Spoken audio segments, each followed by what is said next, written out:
자, 9월의 뉴스룸.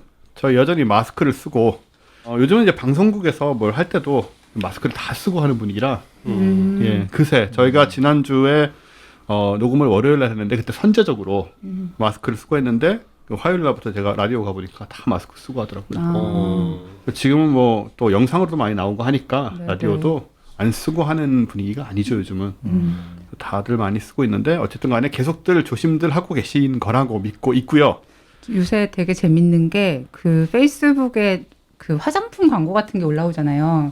근데 립스틱 광고가 싹 사라지고 눈화장이 너무 요란하고 현란한 반짝이 눈화장 광고가 계속 올라오는 거예요. 그래서 반짝이요? 그러니까 눈 화장이 예전보다 훨씬 짙어지고 과해지고 막 이렇게 반짝거리는 거 막 이런 뭐라고 하지? 그 펄 같은 거 막 네. 이렇게 뿌리는 그런 눈 화장이 유행한다면서 그런 게 올라오더라고요. 그래서 그게 저 립스틱이 사라지면서 눈 쪽이 더 화장을 하게 되는 거예요? 뭐예요 지금 이거 상황이? 할 데가 없으니까 그러니까 사실 이러고 다니면 립스틱은 바를 필요가 없잖아요. 마스크 때문에 립스틱을 바를 필요가 없다? 네, 그런 그렇구나. 식이 아닐까 생각해봤습니다. 근데 그 때문에 눈 화장이 진해진다는 건 뭐 화장 총량의 법칙 같은 게 있는 거예요? 아니 그런 건 아닌데 뭔가 약간 하고 싶은 느낌 그런 거 아닐까요? 잘 그렇군요. 모르겠지만 그럼 남자는 뭘 해야 되죠? 머리를 해야 되죠? 뭐든 하면 좋죠. 뭐든. 아니면 그냥 섣불리 움직이지 말고 가만히 있던가. 저 일단 뭐든 하라고 추천하고 있긴 한데요. 자, 지금 목소리 들으셨을 텐데 지금 저희가 초대 손님을 오늘 9월의 뉴스룸 첫 시간에서 좀 특집으로 마련을 했어요. 초대 손님을 모셨는데요. 예전에 저희 과학 같은 소리 한 해에 나와서 인공지능 말씀해 주셨던 그리고 최근에 상장을 해서 대박을 쳤을 것으로 예상되는 그러면 지난번에 뵀을 때보다 훨씬 지금 뭐랄까 부자가 되신 거죠. 그렇군요. 다른 태도로 대해야 될까요, 저희가? 예. 예라고 하셨어. 수긍하셨어. 솔트룩스의 이경일 대표님 나오셨습니다. 와.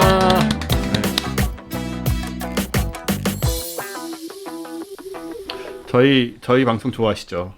그럼요. 네. 아니, 뭐 팬 수준이 아니라 스토커. 아니 왜 그런 식으로 사람을 규정하지 말라고요. 아니요, 굉장히 깊게 공감을 하고 있었습니다. 그러면 혹시 뭐 네. 상장에 저희가 도움이 됐다든지 어떤 그런 얘기 하실 수 그럴 있어요? 리가 없잖아요. 그런 쪽은 아니야 우리가. 아니 그 반대를 뭔가 좀 고민을 같이 해봐야 될 것 같아요. 언상장 뭐죠? 아니, 상당히 우리가 도움이 안 된 부분에 대해서 우리가 고민하고 사과해야 될 부분인가? 아니 오늘 얘기를 또 하는 주제 중에 하나인데요. 네네. 우리가 뭐 오늘 자연 언어 처리나 뭐 GPT 이런 그렇죠. 얘기를 할 텐데 네. 결과적으로는 사람처럼 말을 이해하고 사람처럼 말을 하는 네. AI 얘기예요. 네네. 그리고 저희 회사에서는 아예 팀이 따로 있는데 디지털 휴먼이라고. 그렇죠. 그래서 예전에 제가 벌써 한 1년 됐나? 1년 반 전에 그렇죠. 예, 말씀하셨어요. 네, 파토님한테 네. 저희가 그 파토님을 디지털 휴먼으로 한번 만들어보자. 그러니까 저는 네. 준비가 돼 있었는데 왜 그거? 그렇죠. 네. 파토님이 그때는 또 사실 상당히 건강이 안 좋았기 때문에 이렇게 이제 리얼 월드에 한 명, 디지털에 한 명 이렇게 있어야 된다. 해보려고. 제가 갑자기 문제가 생기는 네, 경우에 백업이 저희가 필요한 상태였잖아요. 지금도 마찬가지예요. 근데 사실 네. 그 백업. 네. 그 정도 역할을 할 수가 있나요? 예, 가능한 충분히. 야, 진짜요? 가능할 것 같아요. 네. 그럼 지금 혹시 그 네. 김정은 위원장이 지금 혹시 백업번일 가능성이 있나요? 아니, 내가 백업번일 수 있어. 괜히 근데 막 인공지능 백업번 이런 식으로 말해야 될 것 같아요. 파터입니다. 근데 실제로 음성 합성도 그렇고요. 네. 음성 인식 이제 오늘도 소개를 좀 해드릴 텐데 네네. 예전 방식하고는 다르게 저희가 엔드 투 엔드 방식이라 그래요. 그래서 중간에 있는 굉장히 복잡한 단계를 딥뉴럴 네트워크라 우리가 소위 얘기하는 딥러닝 하나로 그냥 퉁치거든요. 네. 네, 그래서 시작과 끝을 그냥 안에는 어떻게 작동되는지 우리가 몰라요. 네. 근데 퉁쳐가지고서는 전체 하나의 시스템을 만드는데 그 성능이 굉장히 좋아졌어요. 오늘 관심 가지고 계신 기술들도 대부분 그런 거고요. 그렇군요. 네, 그래서 거의 구별하기 어려워요. 그럼 만약에 저의 그런 디지털 제가 등장한다면 그 친구가 팟캐스트도 할 수 있나요?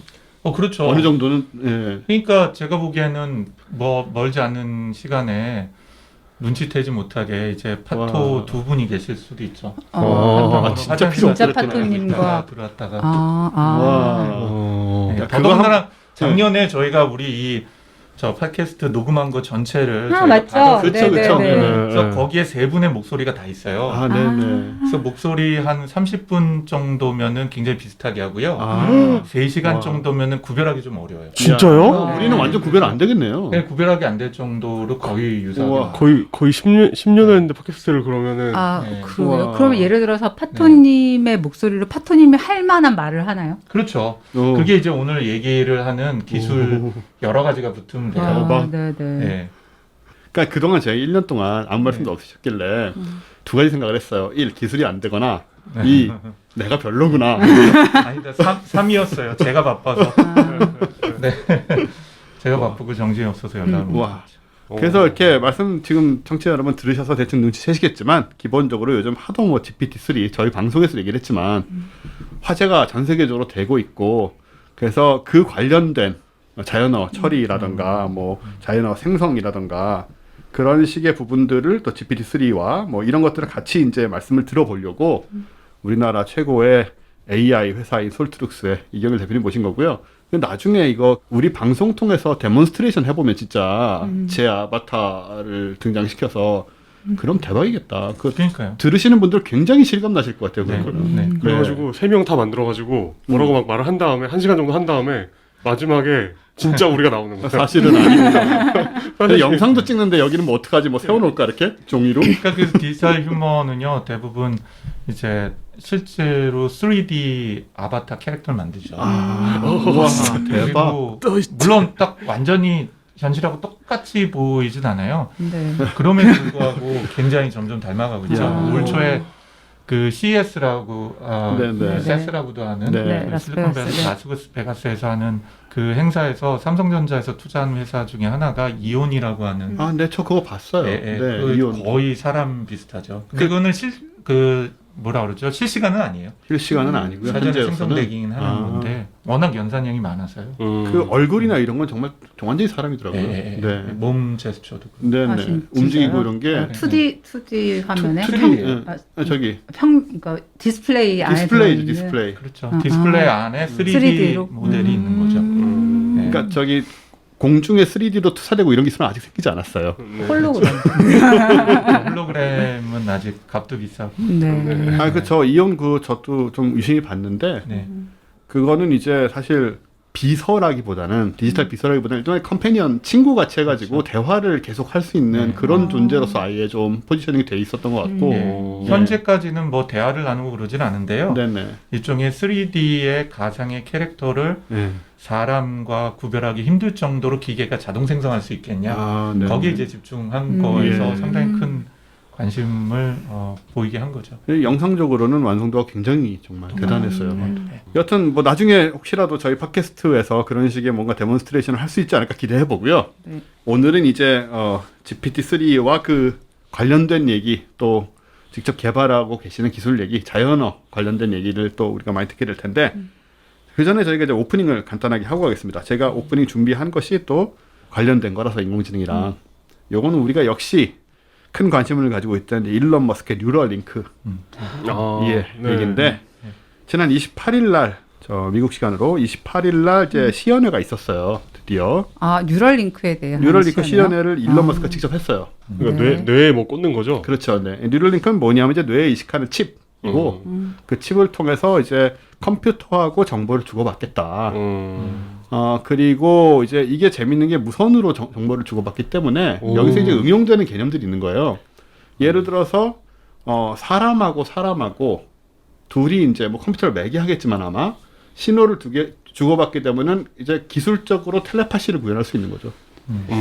무선 전파가 10m까지 가능하다고 하니까 현재로서는. 네.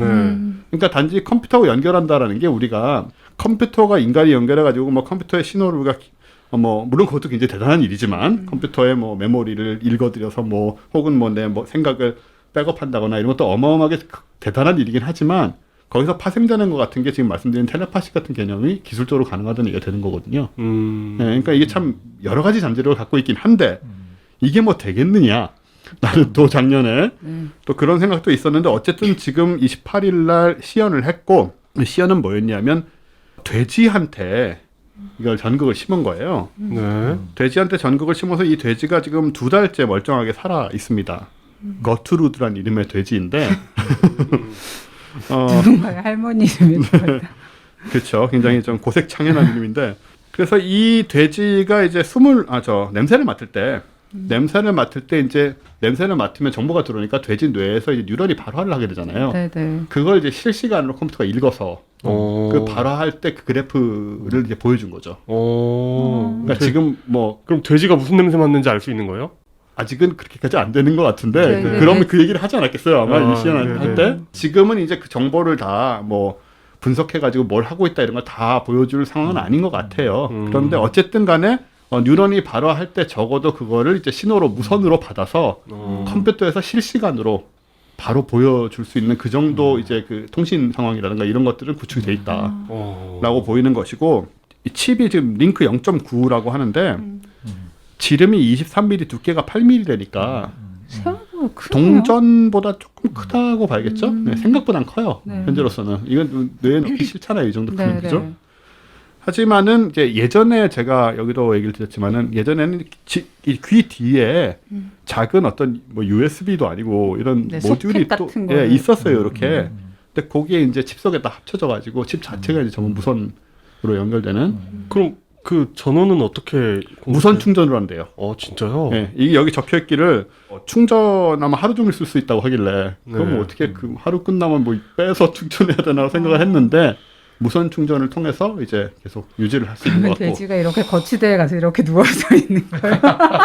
그것도 귀엽긴 하겠는데 그거보다 조금 더 발전된 형태가 아닐까 해요. 빼진 않아도 된다. 충전하려고. 그런 것 그게 중요한 부분인 것 같고. 꽂지는 않아도 되나봐요. 네. 이제 이렇게 돼지 머리 사기 전에 금속 탐지기로 이렇게 한 다음에 사야 되겠네요. 아 왜냐하면 이렇게 먹으려고 이렇게 자르다 보면은 치가 딱 걸릴 수도 있으니까 입에 들어올 수도 있고 리튬 배터리에 칼질하다가 그러게 위험할 수도 있고. 안 좋잖아. 네, 귀담아 듣지 마시고요. 네. 자, 그리고 근데 좀 무서운데요?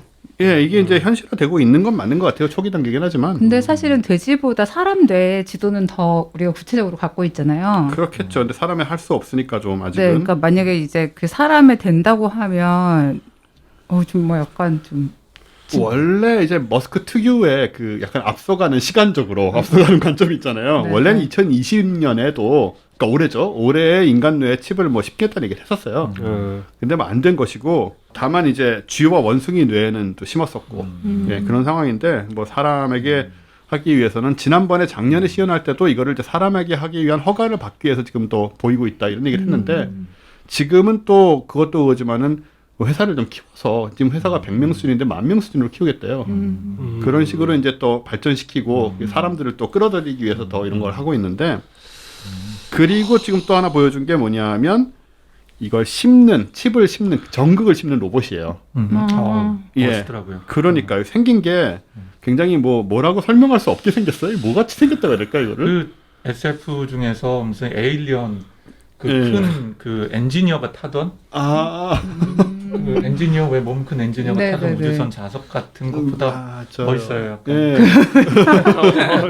너무 잘 안 오지. 예, 이게 참 여기 저도 사진을 봤는데 글에 써놓은 걸 보면은 무슨 그 스윙 머신이다 해가지고 그 뭐라 그러죠? 재봉틀? 예. 네. 재봉틀 같은 이제 그 기본적으로 원리는 그런 것 같은데 생긴 거는 훨씬 세련되게 생겼고 이걸 사용하게 되면 자동으로 1시간 안에 뇌 속에 미세 전극 1024개를 심을 수 있다라고 해요. 그렇게 전극이 많이 필요한가요? 네, 전극은 많이 넣을수록 좋긴 좋다고 해요. 그럼 그 아까 말한 그 동전을 1204 아니죠. 그건 칩이고. 칩이 칩 연결되는 안에 전극. 전극. 네, 뭐 이건 전극이 좀 다른 개념이긴 한데 지금 네. 지금은 이제 뇌 피질 정도밖에 못 들어가지만 나중에는 이제 회색질까지 침투를 시키겠다 이거를 전극을 이런 얘기를 하고 있는 것이고 이게 되면 이제 뭐 인간에게 하려고 하겠죠. 그래서 인간에게 하고 뭐 어떻게 되는지 보고 뭐 이런 식으로 가지 않을까.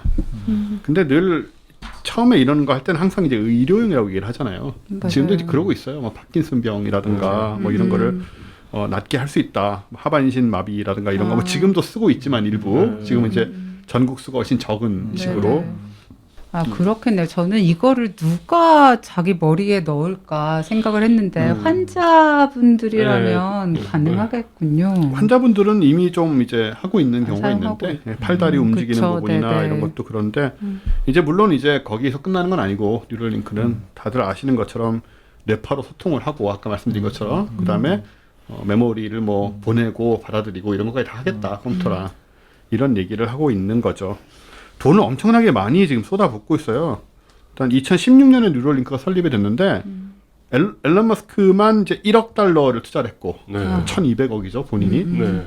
나머지 700억 원, 그러니까는 5,800만 달러를 또 투자를 받아가지고 지금 투자금이 굉장히 많이 들어온 상태고 또 이런 식으로 이제 발전을 시키겠다라고 하면서 28일 날 이걸 보여줬어요. 근데 일론 머스크가요. 저도 제가 보면은 엔지니어이고 뭐 리서처이지만 연구자이지만 네, 또 사업을 하잖아요. 그렇죠. 그래서 그 사이에 껴있는 것 같은데 뭐 저랑 비교할 만하진 않지만 일론 머스크는 말도 안 되는 비전을 제시하는데 그걸로 돈을 벌잖아요. 아 그러니까요. 어떻게 뭐 비슷하게 하면서 돈을 벌더라고요. 돈을 벌어요. 그래서 네. 저는 이것도 돈 벌 수 있을 것 같은 게 요번에도 아마 돈 모으기 위한 옛날에 그렇죠. 처음에 그 테슬라 만들고 돈 모으기 모으기 네네. 위해서 한 것처럼 어떻게 보자면 일종의 쇼를 한 것 같은데 네. 근데 요번에 보여준 것 중에 리딩 라이팅 하는 연구에 대한 걸 구체적으로 제시를 했어요. 아, 근데 네네. 리딩은 그럴 수 있는데 라이팅 하는 실험도 하더라고요. 뇌에다가 실제로 이 기록하는 거예요. 돼지 뇌에다가. 아, 진짜요? 네, 네. 아. 옛날에 이거 그냥 옛날 CD-롬 이 CD 네, 그런 거죠. 네. CDRW로 바뀌고 뭐 이런 거잖아요. 네. 아, 그러면 매트릭스처럼 네. 막 프랑스어 하루 내 배우고 이런 것도 가능한 거예요. 그건 잘 모르겠지만 어쨌든 지금도 실험할 때요. 읽는 거 실험하고 쓰는 거 실험을 와. 해서 그게 어느 수준인지 모르겠지만 그것도 있고 또 돈에 대한 냄새인 게 말씀하신 것처럼 파킨스병도 있지만 아시는 것처럼 간질 같은 게 워낙 네, 위험한 그렇죠. 병이잖아요. 네. 이걸 먼저 타겟팅하겠다고 아. 벌 수도 있을 것 같아요. 근데 사실 저는 이거 처음에 얘기 들었을 때부터 그렇게 될 것 같지 않다는 생각이 들었는데 뭐냐면 우리가 뭐를 생각할 때요. 한 번에 두 가지 생각을 동시에 할 때가 있잖아요. 대체로 그렇잖아요. 그러니까 예를 들어 아 떡볶이 먹고 싶어 먹으면 안 되는데 한꺼번에 생각하는 거. 근데 그게 과연 그 선형으로 이루어지는 게 아니고 병렬로 이루어질까요? 그 생각은? 저는 모르겠어요. 병렬로 이루어져요? 그거를 동시에 두 개가 시간적으로. 저는 그렇다고 생각해요. 그렇다고 생각해요. 그럼요. 그게 저는 이렇게 그러니까 우리 생각이 이렇게 리니어하게 흘러가는 게 아닌 것 같아요. 네, 그거는 확실한 것 같습니다. 예를 들면 행복을 보면요. 행복은 두 가지가 있을 텐데 하나는 공감하는 능력이 있어야 되는데 그건 주로 운에서 공감력을 많이 한다고 하더라고요. 근데 궁극적으로 행복하는 걸 느끼는 거는 또 자네 전두엽이래요. 그러니까 행복감을 느끼려면은 공감하면서 동시에 느끼는 거니까 병렬적으로. 사실은 해야 된다. 병렬적으로 내 여러 군데에서 동시에 작동을 해야 되는 것 같아요. 그리고 그리고 애들 키우면서 보면 애기들 울면서 웃는 경우 되게 흔하거든요. 그건 모르겠어요. 뭔가 진짜? 진짜. 예. 그리고 감정이나 이런 것도 단선적이지 단선적이지 않아요. 않은 것 예. 같아요. 네. 아니, 그리고 우리 옛날에 제가 어디선가 얼마 전 지금도 그렇게 얘기하는 경우가 많이 있는 것 같은데 생각이라는 게 혼잣말이다. 언어가 없으면 생각할 수 없다. 이런 얘기를 했는데 맞죠. 요즘은 아닌 것 같아요. 저는. 사실 음. 그 혼잣말을 그러니까 혼잣말이라는 식으로 언어가 머릿속에서 늘 구성되는 생각할 때 그럼 그렇지 않다는 생각이 들어서. 그게 이제 오늘 주제 중에 하나이기도 한데요. 아, 네네. 언어 철학 정보 좀 송구스럽습니다. 예, 그 언어 철학 쪽도 그렇고 언어학 쪽에서 네. 이게 언어라는 게 학습되는 건가 타고난 건가 네. 그리고 언어 없이 사고가 가능한가 네. 맞아요. 뭐 이런 굉장히 중요한 주제고 그 중에서 거기에 큰 획을 그은 사람이 노암 촘스키예요. 네, 촘스키. 예, 촘스키 네. 교수님이 그 언어 중에서 오늘 얘기 중에서 또 굉장히 중요한 영향을 미치는 분 중에 한 분이시죠. 그렇군요. 네. 오늘 얘기가 매우 흥미로울 것으로 기대가 됩니다. 네. 자, 근데 오늘 이제 뉴스룸이니까 또 우리 저 이용 기자하고 최 팀장이 뉴스를 제가 좀 짧고 시시한 거로 준비하라고 말씀드렸는데 어떻게? 전혀 시시하지 않은. 자, 전하는 말씀부터 듣고 저희 최 팀장과 이용 기자 뉴스 듣고 길게 좀 자세하게 인공지능 관련된 얘기를 듣는 걸로 하겠습니다. 굳이 가져오신 뉴스가 있다면서요? 사실 지금 오늘 누가 제 뉴스를 듣고 싶어 할지 잘 빨리 모르겠지만 GPT-3의 진실에 대해 알고 싶다. 내가 한 말이에요. 그렇습니다. 네. 그 여러분들도 비슷한 생각이실지 모르겠지만 네. 지금 저희가 코로나 섹터가 있지 않았습니까? 그렇죠. 네, 이 부분은 유지를 해야 되기 때문에 그리고 또 좀 중요한 뉴스가 있어서 일단 가지고 왔습니다. 그 전에 저하고 이용 기자가 매주 수요일 12시에 정오의 혈투를 벌이고 있거든요. 지금 거기서 이제 아이템 대결을 승리한 아이템이 제가 있어요. 네. 승리한 아이템이 있는데 일단은 그 아이템은 조금 시간이 넉넉할 때 하고 오늘은 일단 코로나 얘기를 좀 하려고 합니다. 네. 근데 원래 이 코로나 세프는 강양구 기자님이 해주시던 건데 네, 오늘은 제가 진행을 하도록 하겠습니다. 지난달에는 그 T세포 관련돼서 좋은 뉴스를 전해주셨었잖아요. 네. 오늘은 사실 조금 안 좋은 뉴스를 전해드려야 될 것 같은데 일단 재감염에 관한 소식입니다. 뭐냐면 24일 날 홍콩대 연구진이 발표를 한 케이스가 하나 있는데 이게 뭐였냐면 지난 3월에 확진 판정을 받고 완치된 다음에 지난 15월에 다시 확진 판정을 받았어요. 어떤 분이. 근데 이분이 한번 걸려도 면역이 안 된다는 얘기잖아요. 그게 지금 그러니까 약간 어떤 경우들이 있을 수 있냐면 첫 번째 감염에서 몸에 잘 숨어있던 아주 극미량의 바이러스가 다시 검출되는 경우가 있어서 그래서 그런 건가 하고 봤더니 3월과 8월에 걸린 그 바이러스의 유전자가 일부가 달랐다는 거죠. 그러니까 사실은 지금 전 세계가 다 개발하려고 하는 백신의 기본 원리가 그 약하게 바이러스를 경험하게 해서 뭐 중화항체를 형성하는 건데 재감염이 이루어졌다는 것 자체가 이제 그 백신이 과연 의미가 있을까? 적어도 뭐 이제 홍역처럼 한 번 맞고 나면 평생 잊어버릴 수 있는 그런 백신은 아니겠다라는 이런 생각을 조금 하게 하죠. 네. 그런데 다행인 거는 뭐냐면 첫 번째에 비해서 두 번째 감염의 증상이 훨씬 더 약했다고 해요. 그리고 첫 번째 완치된 다음에 항체보다 두 번째 감염된 뒤에 항체가 훨씬 더 많이 생성됐다고 합니다. 그래서 이제 이 약한 어떤 면역 효과가 생긴 게 아닌가 이런 의견이 있었고요. 그럼 이것도 뭐 만약에 백신이 나온다면 다른 주사도 그런 게 있는 것처럼 뭐 1차 맞고 2차 맞고 이런 네, 게 그런 식으로 필요한- 가능할 수도 있을 거고, 그리고 네. 이제 예를 들어서 그 코로나 바이러스를 그러니까 요 케이스가 정확하게 보여주는 건 뭐냐면 코로나 바이러스를 알았다가 완치된 사람도 항체가 적을 때는 수개월 내에 다시 감염될 수가 있다. 그런데 그런 경우에 위험한 정도의 증상이 나쁘지 않으면 오히려 더 많은 항체가 생성되는 일이 될 수도 있으니까 이거 자체로는 사실 되게 나쁜 일이라고 보기는 조금 어렵고요. 막상 걸린 사람한테는 그렇죠. 매우 나쁜 일이겠죠. 네, 그렇지만 어쨌든 두 번째 증상은 훨씬 더 좀 약하게 이렇게 진행이 됐다고 하고 네. 그런데 사실 정말 나쁜 거는 지금 또 다른 25일 날 발표된 미국의 네바다주에 있는 25세 남성의 케이스가 있는데 이건 뭐냐면 이분이 4월에 감염되고 6월에 또 감염이 되셨어요. 네. 그러니까 이 4월에 감염되고 퇴원하자마자 거의 뭐 한 며칠 만에 응급실로 다시 실려왔는데 바이러스를 검사를 해봤더니 두 개 바이러스가 다른 거죠. 아이고. 그런데 문제는 첫 번째는 굉장히 가볍게 젊은 남자분이었거든요. 네. 25살이니까. 가볍게 앓고 지나갔는데 두 번째 감염은 일단 호흡곤란하고 폐렴 같은 증상으로 굉장히 심각하게 응급실로 실려와가지고 이제 이런 거를 이제 되게 전형적인 질병 강화 현상이라고 한다고 합니다. 그러니까, 질병 강화? 그러니까 뭐냐면 몸속에 바이러스가 애매하게 들어와서 뭔가 항체가 형성됐을 때 두 번째 바이러스의 공격이 오히려 되게 치명적인 영향을 미치게 되는 거죠. 그래서 이 어떤 예전에 에이즈 백신 개발을 할 때 이 질병 강화 부작용 때문에 굉장히 좀 많은 문제가 있었다고 얘기를 들었었어요. 그리고 이제 댕기열 바이러스 같은 경우도 이제 백신 관련해서 이런 질병, 그러니까 두 번째 걸렸을 때 질병 강화 현상 나타나는 걸로도 조금 잘 알려져 있는데, 네. 아, 그러니까 한 번 병에 걸리고 이게 완치돼가지고 항체가 형성된 상태가 아니라 네네네. 바이러스가 완치되지 않고 남아있는 상태에서 두 번째 바이러스. 두 번째 바이러스, 그러니까 비슷한 애가 들어올 경우에는 네. 병이 아주 악화되는. 네네, 그렇죠. 그래서 음. 이것은 뭐 명확하게 지금은 어떻다라고 말할 수 없지만, 그러니까 이 바이러스가 이제 8개월 정도 됐으니까 이제 완치자도 있고 뭐 재감염자도 있고 이제 이런 데이터들이 점점 많이 나오고 있는데 이제 뭐 이제 이런저런 얘기들이 많이 나오고 있습니다. 그리고 뭐 이제 예를 들어서 뭐 스페인 독감 같은 경우에도 1차 감염, 2차 감염이 있는데 2차 감염 때 젊은 사람들의 굉장히 많이 죽거나 중증을 알았다고 해요. 아, 그래요? 그러니까 그게 뭐냐면 예를 들어 정말 나쁜 가정을 해보자면 그 1차 때 되게 가볍게 앓은 젊은 사람들이 2차 때 재감염이 돼서 심각한 증상으로 나타나는 경우들이라고 볼 수도 있지 않겠나 이런 걱정을 하시는 전문가들도 있더라고요.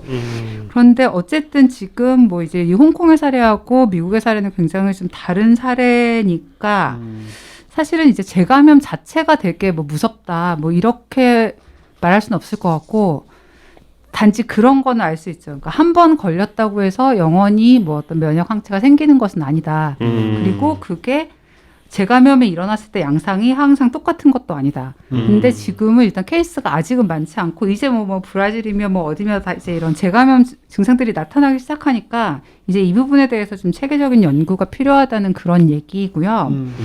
그리고 또 지금 사실 우리나라도 좀 굉장히 심각하게 2.5단계의 그 락다운을 실시하고 있는데 이것도 좀 안 좋은 소식이에요. 그 며칠 되게 덥고 막 습하고 그러다가 오늘 아침에 되게 선선하더라고요. 그래서 그렇죠. 아 이제 좀 숨쉬고 살만하다라고 생각했는데 이제 난방 시작할 때가 됐잖아요. 그럼 실내가 건조해지면 코로나가 더 빨리 퍼진다는 뉴스가 있습니다. 그래서 실내의 상대 습도가 40%보다 낮으면 이제 감염자가 방출한 입자가 물을 덜 흡수하고 그러면 이제 에어로졸의 무게가 가벼워가지고 더 멀리 떠가게 되고 우리 점막도 공기가 아이고. 건조하면 바이러스가 더 잘 침투하게 된다고 그렇죠. 해서 사실 원래는 여름 되면 바이러스 없어질 거라고 그런 적도 있잖아요. 네 맞아요. 그랬죠. 그러니까 지금 날씨가 여름이어가지고 약간 오히려 감염이 덜한 상황인 걸 수도 있잖아요. 네, 맞아요. 그래서 지금 가을 겨울 시즌이 굉장히 좀 걱정이 되는 상황인데요. 제가 뭐 어쨌든 뭐 오늘 간단하게 하기로 했으니까.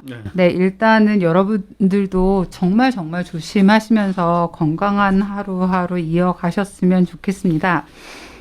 사실 이 내용은 그 강양구 기자님께서 이번 주에 소개해 주시려고 준비하셨던 내용인데, 갑자기 하차 의사를 밝히셨습니다. 그래서 제가 이제 내용만 받아서 대신 소개해 드리게 됐는데요. 저는 사실 저희가 이렇게 뭐 같이 방송을 하는 데 있어서 뭐 이렇게 디테일한 정치적인 입장보다는 우리가 어떤 뭐 과학적인 합리성이나 이런 걸 공유하면 같이 할 수 있다는 입장인데, 그러니까 사실 지금 요즘 같은 때는 좀 굉장히 많은 분들이 좀 정치적인 문제를 무시하기 되게 어려운 그런 때여서, 뭐랄까요, 이제 약간 방 안의 코끼리 그런 느낌이 있는 거죠.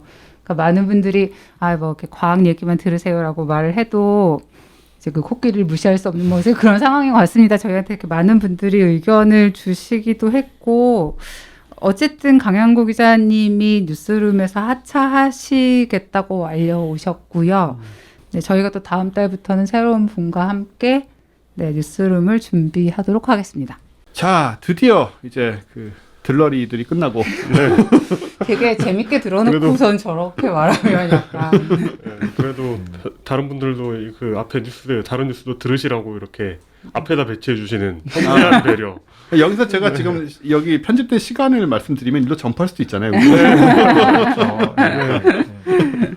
자, 어쨌든 오늘의 메인 이벤트 인공지능, 자연어, GPT-3 등등과 관련된 얘기를 이제 해주실 텐데, 자 앞에서 저희 사담할 때 좀 어려울 거다라고 말씀하셨거든요. 네.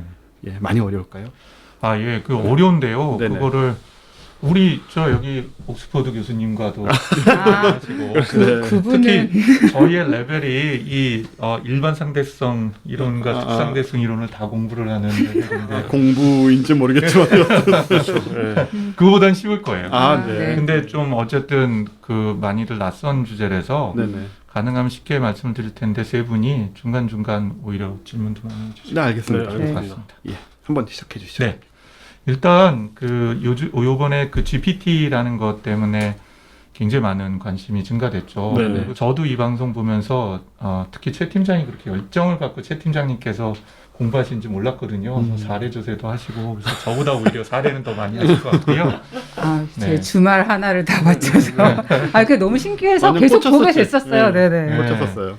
그래서 저는 그게 도대체 어떻게 작동되는지를 그 외계인 말 아니고 우리 말로 좀 편하게 좀 해보겠습니다. 네네. 우선 그 GPT가 됐던 뭐가 됐든지 간에 사람하고 소통하는 그 말을 할 수 있는 인공지능을 그 크게 대화형 인공지능이라 그래요. 네. 그래서 대화형이라는 건 뭐 사람하고 말을 하려면 말을 알아들어야 되고 또 말을 할 수 있어야 되고 네. 또 그 문맥이나 뭐 이런 게 유지될 수가 있어야 그렇죠. 되잖아요.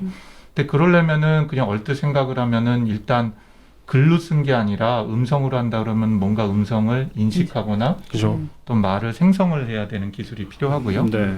근데 음성 인식 같은 거 일반 분들이 보시기에는 예를 들면 우리 음성 인식 스피커나 음성 인식 비서 같은 걸 보면 얘가 내 말을 다 알아듣는다 생각하잖아요. 네. 근데 실제로 현재 기술은요. 실제로 음성을 텍스트로 바꾸고요. 그 다음에 텍스트를 이해하는 과정으로 들어가요. 그렇군요. 그거를 아직 한꺼번에 하질 못해요. 이 두 가지를 한꺼번에 하는 기술을 연구는 하고는 있는데 네네. 굉장히 초보적인 단계입니다. 네. 그래서 음성 인식이라는 것은 우리 말을 글로 바꾸고 그 다음에 글을 다시 기계가 이해하고 그리고 나서 글로 된 말을 생성하고 그걸 다시 음성 합성하는 애가 만들어내는 단계에 가는 거죠. 그런 것조차 우린 모르고 있었네요. 그래서 얘가 나의 말을 못 알아들어 그러면 음성인식 엔진의 성능이 나쁜 걸 수도 있고 네. 또는 음성인식이 된 텍스트를 이해하는 기술이 떨어지는 걸 수도 있죠.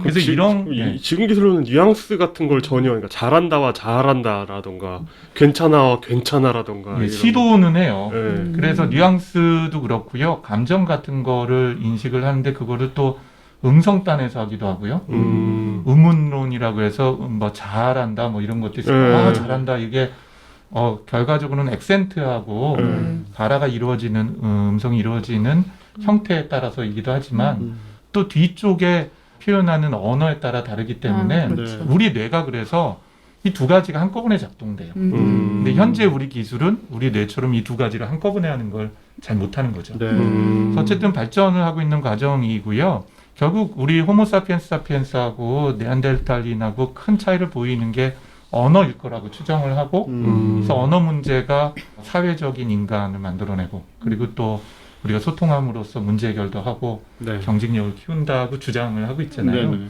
근데 이 언어라는 건 굉장히 넓은 범위잖아요. 네. 그래서 언어 하면 우리 생각하는 건 말, 그리고 글도 있지만 그림도 언어고 네. 제스처도 언어이죠. 그 옥스퍼드대 교수님, 어릭대죠. 어릭대. 어릭대 교수님, 어릭대죠. 김민영 교수님에 따르면 수학도 언어고. 수학도 언어죠. 그래서 이런 언어를 다루는 게 굉장히 넓은 영역이죠. 그 언어를 크게 자연 언어하고 인공 언어로 나눠요. 예를 들면 뭐 요즘 많이 하는 뭐 파이썬이라든지 옛날에 했던 C나 C. 자바 이거는 인공 언어인 거죠. 사람이 만드는 언어. 에스페란토도 마찬가지고. 자연 언어는 뭐냐면 누가 만든지 모르겠는데 그냥 만들어진 언어인 거예요. 그래서 인공 언어하고 자연 언어로 나눠지고 언어도 말씀드린 것처럼 언어 넓은 부분은 말도 있고 글도 있고 그림도 있고 수식도 있고 그렇죠. 네. 예, 그런 것들이 모두 지식을 표현하는 방법들이라서 우리가 지식 표현 방법이라고 얘기해요. 그 중에서도 자연 언어 처리라고 얘기하는 영역은요. 이렇게 자연스럽게 만들어진 말과 글을 다루는 거이고 그 중에서도 특히 글을 다루는 걸 저희가 자연 언어 처리라고 얘기를 해요. 영어로는 Natural Language Understanding, Natural Language Generation 다 포함해서는 Natural Language Processing이라고 얘기를 합니다. 그래서 그걸 줄여서 NLP라고 하죠. 예. 그러니까 자연어라고 했을 때 이게 또 컴퓨터 용어인데 사실은 그렇죠. 이것조차 약간 헷갈리는 분들이 있어서 제가 강조를 드리는 건데 자연어란 건 우리 인간의 언어를 말하는 거잖아요. 그렇죠. 예. 그 우리가 만들어낸 굉장히 많은 언어가 있죠. 네네. 수학은 언어인데 자연 언어가 아닌 그렇죠. 거죠. 예, 그런 것처럼 특히 그 우리가 누가 만들었는지 모르면서 우리가 쓰고 있는 언어를 이제 자연 언어라고 통칭을 하고요. 네네. 그 중에서 자연 언어 처리 관심은 우리 말보다는 이제 글에 더 그쪽이다. 관심을 갖는 거죠. 아, 그렇군요. 그래서 이 자연 언어 처리를 크게 그 사람 말을 먼저 이해를 해야 되잖아요. 그래서 네. 자연 언어 이해하는 부분과 그 다음에 내가 말을 할 수 있으려면은 자연 언어를 생성해낼 수 있어야 되죠. 그래서 전통적으로 이렇게 크게 두 분야로 연구를 해요. 네. 그리고 오늘 얘기하려는 주제도 이게 크게 두 분야입니다. 네. 어떻게 사람 말을 이해하고 또 사람 말을 생성할 수 있을까. 네, 이런 두 분야라고 볼 수 있는데요. 이 전통적인 자연 언어 처리 분야는요. 역사 되게 오래됐어요. 네. 언어학이 뭐 근대 언어학만 하더라도 뭐 400~500년 이상이 될 정도로 특히 뭐 철학 쪽에서는 언어 철학 분야가 굉장히 많은 유럽에서 발전을 했기 때문에요. 도대체 언어가 뭔지 우리가 언어로 생각하는 건지 생각을 언어로 표현하는 것인지 또 언어를 가지고 우리 세계를 규정할 수 있는 뭐 이런 거 많잖아요. 네네. 예.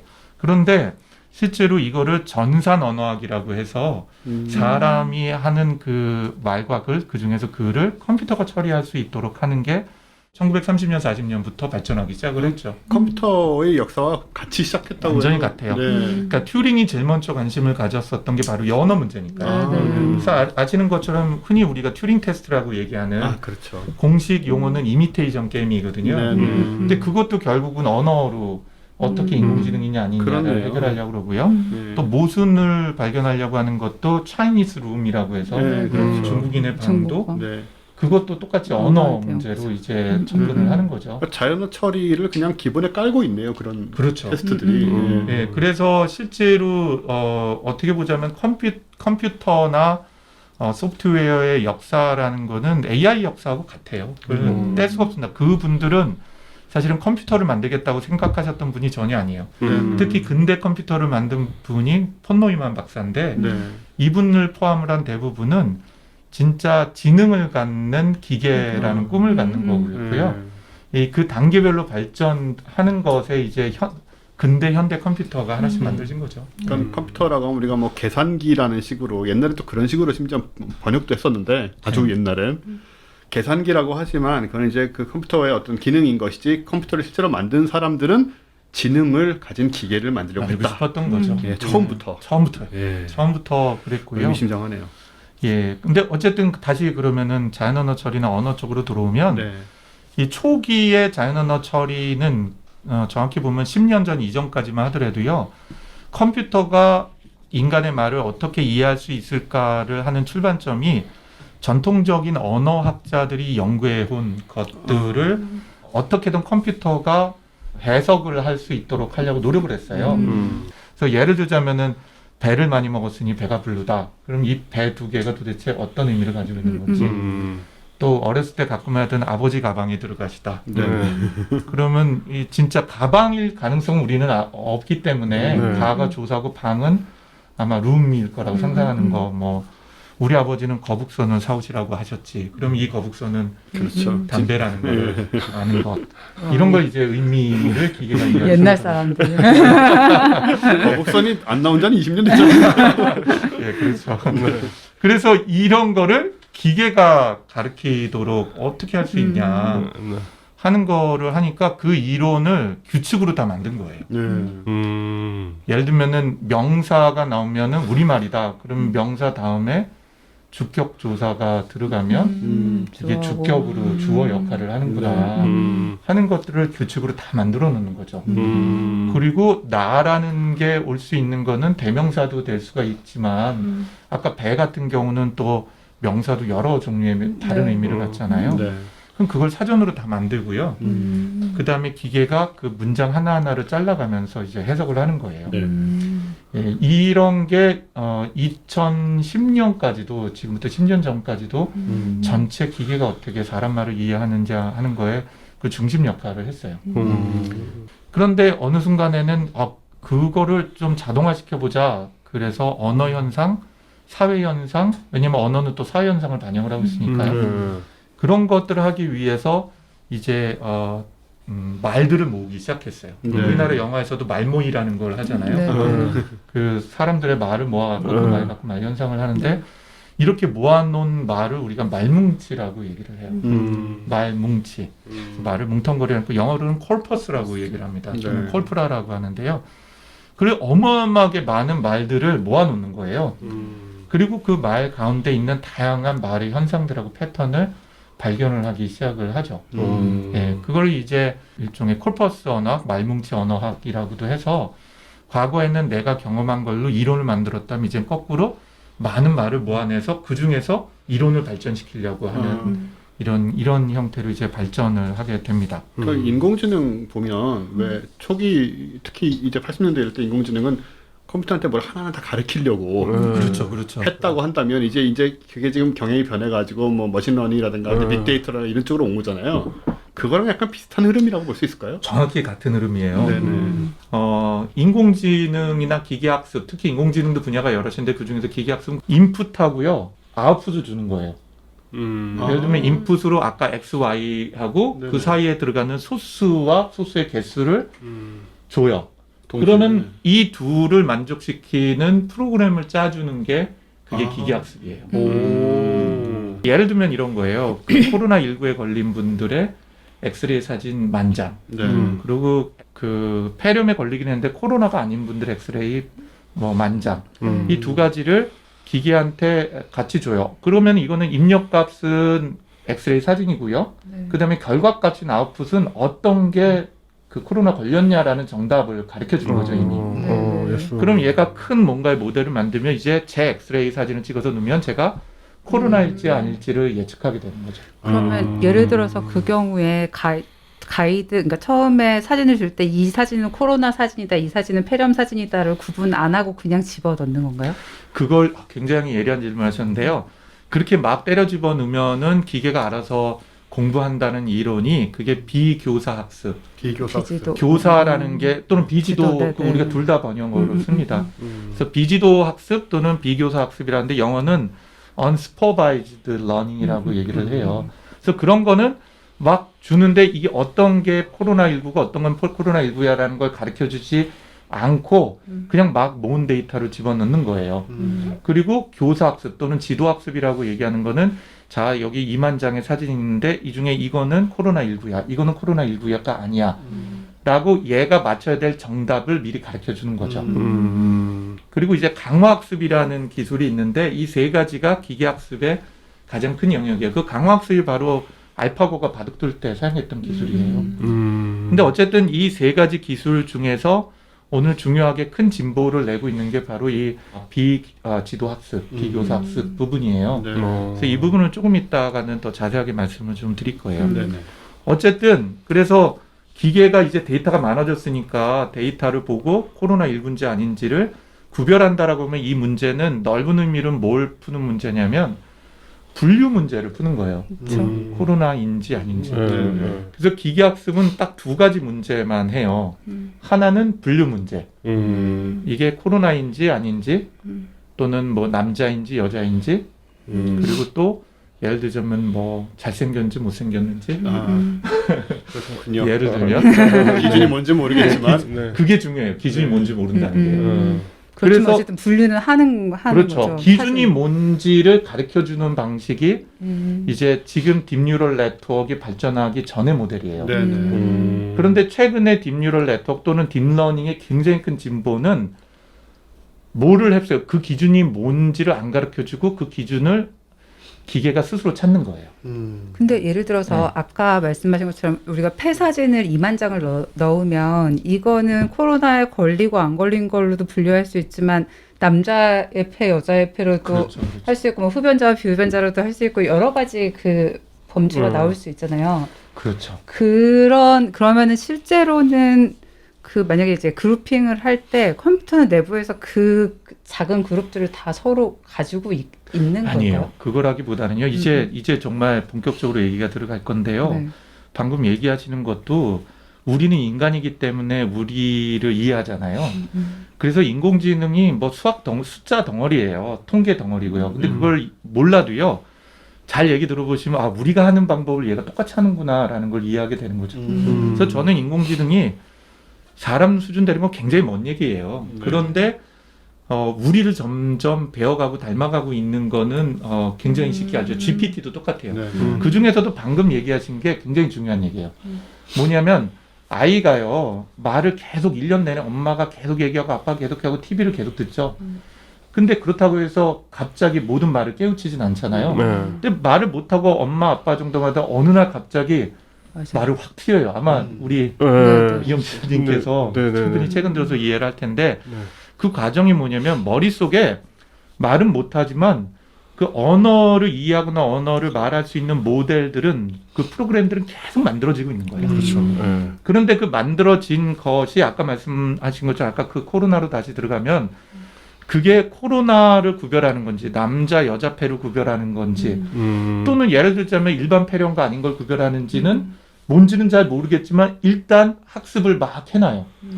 그래서 학습을 해내서 뭔가 숙제가 들어오면 숙제를 풀 수 있도록 하는 준비를 해놓는 것 그런 걸 저희가 사전 학습을 한다 그래요. 음. 그래서 아이들이 말은 못하고 이해는 못하지만 계속 말을 들으면서 학습하는 것처럼 굉장히 많은 것을 미리 사전 학습을 해놔요. 그걸 이제 프리-트레이닝이라고도 얘기해요. 또는 프리-트레인드 모델이라고 해서 사전 학습된 모델이다라고 해요. 그러면 그 다음에 이제 과제를 내요. 그러면 이 과제를 낼 때 이미 학습돼 있는 애한테 자 이제 요번에 우리 하는 거는 그 코로나를 할 거야 라고 해서 이제는 정답서에서 가르쳐 주는 거예요. 사진 2장을 딱 줘요. 네. 그리고 사진 한 장은 코로나 사진, 코로나고? 사진 한 장은 코로나 아닌 사진을 줘요. 그러면은 그걸 가지고 아 내가 이미 많이 학습을 했는데 딱 요 예를 갖고 내가 찾으면 되는구나. 그거를 다 정답을 하나 받고 공부를 하는 거죠. 이걸로 원샷 러닝이라고 얘기를 하는 거로 보시면 돼요. 근데 이미 너무 뒤쪽까지 확 가버렸는데요. 네, 네, 네. 예, 어쨌든 이 기계학습이라는 건 크게 2가지를 하는데요. 그 인간의 뇌도 그렇습니다. 그 구별하는 거, 다시 얘기해서 분류하는 거, A인지 B인지, 사과인지 바나나인지, 남자인지 여자인지, 그거를 나누는 건데, 그게 이제 사과이면서 바나나처럼 생긴 애가 있을 수 있잖아요. 있죠. 그렇죠. 경계면에. 네, 네. 바나나는 다 노란 줄 알았더니 뭐 파란색 바나나가 있을 수도 있고요. 그래서 그 경계면이 있었을 때 어떻게 바나나랑 사과를 잘 그 사이를 나눌 수 있냐 하는 수학적으로는 그걸 나누는 선분을 찾아내는 게 우리가 푸는 문제인 거예요.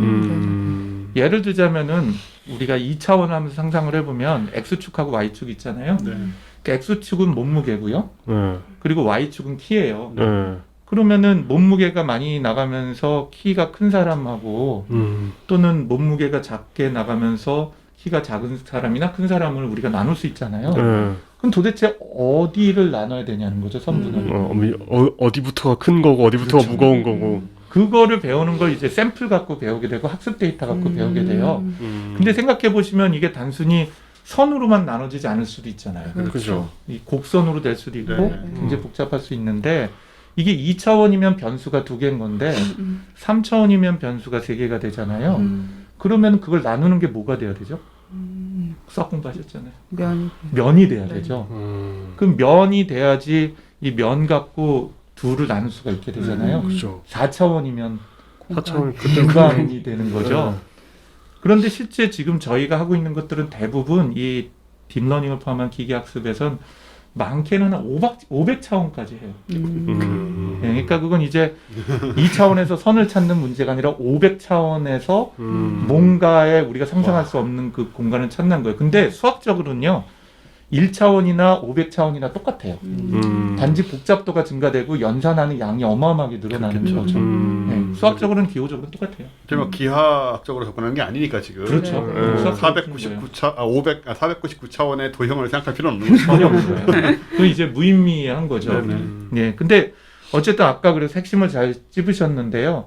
요번에 그 GPT-3에서 나온 그 핵심 중에 하나가 내가 뭔지는 모르겠지만 일단 사람이 말을 어떻게 하는지에 대한 걸 몽땅 다 배워두자라고 해서 가르쳐 놓은 거예요, 한테 기계한테.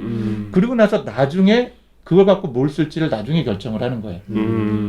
그래서 그건 조금 이따 말씀을 드릴 텐데, 그럼 그걸 갖고 프로그램을 짜는 일을 할지, 번역을 할지, 또는 챗봇처럼 대화하는 일을 할지를 나중에 가서 결정을 하는 거죠. 어쨌든 아까 글로 좀 다시 돌아오면요.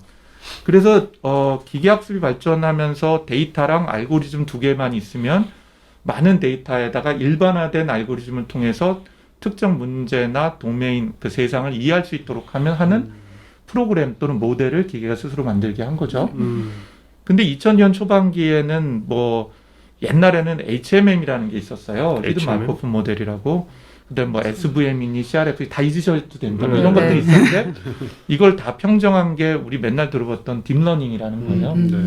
그리고 막 옛날 영화 같은 거 보면 막 그 애플 2 이런 거 놓고 인공지능 한다고 막 사람들 하고 있던 거 생각하면 정말 그 엄청난 차이 아닙니까? 그렇죠. 네. 그러니까 지금의 인공지능은 결국 데이터하고 데이터 양과 그다음에 컴퓨팅의 이 낮아진 가격이 2가지의 결과라고 보셔도 되죠. 근데 어쨌든 이러한 기계학습은 분류를 하는 문제와 두 번째는 데이터가 연속해서 있을 때 그 데이터 다음 연속된 데이터를 맞추는 문제예요. 우리 뇌도 그 2 문제로 작동된다고 보여지거든요. 그 예를 들면 연속된 데이터 중에서 다음 데이터를 맞추는 건 주가지수 예측하는 것 같은 거죠.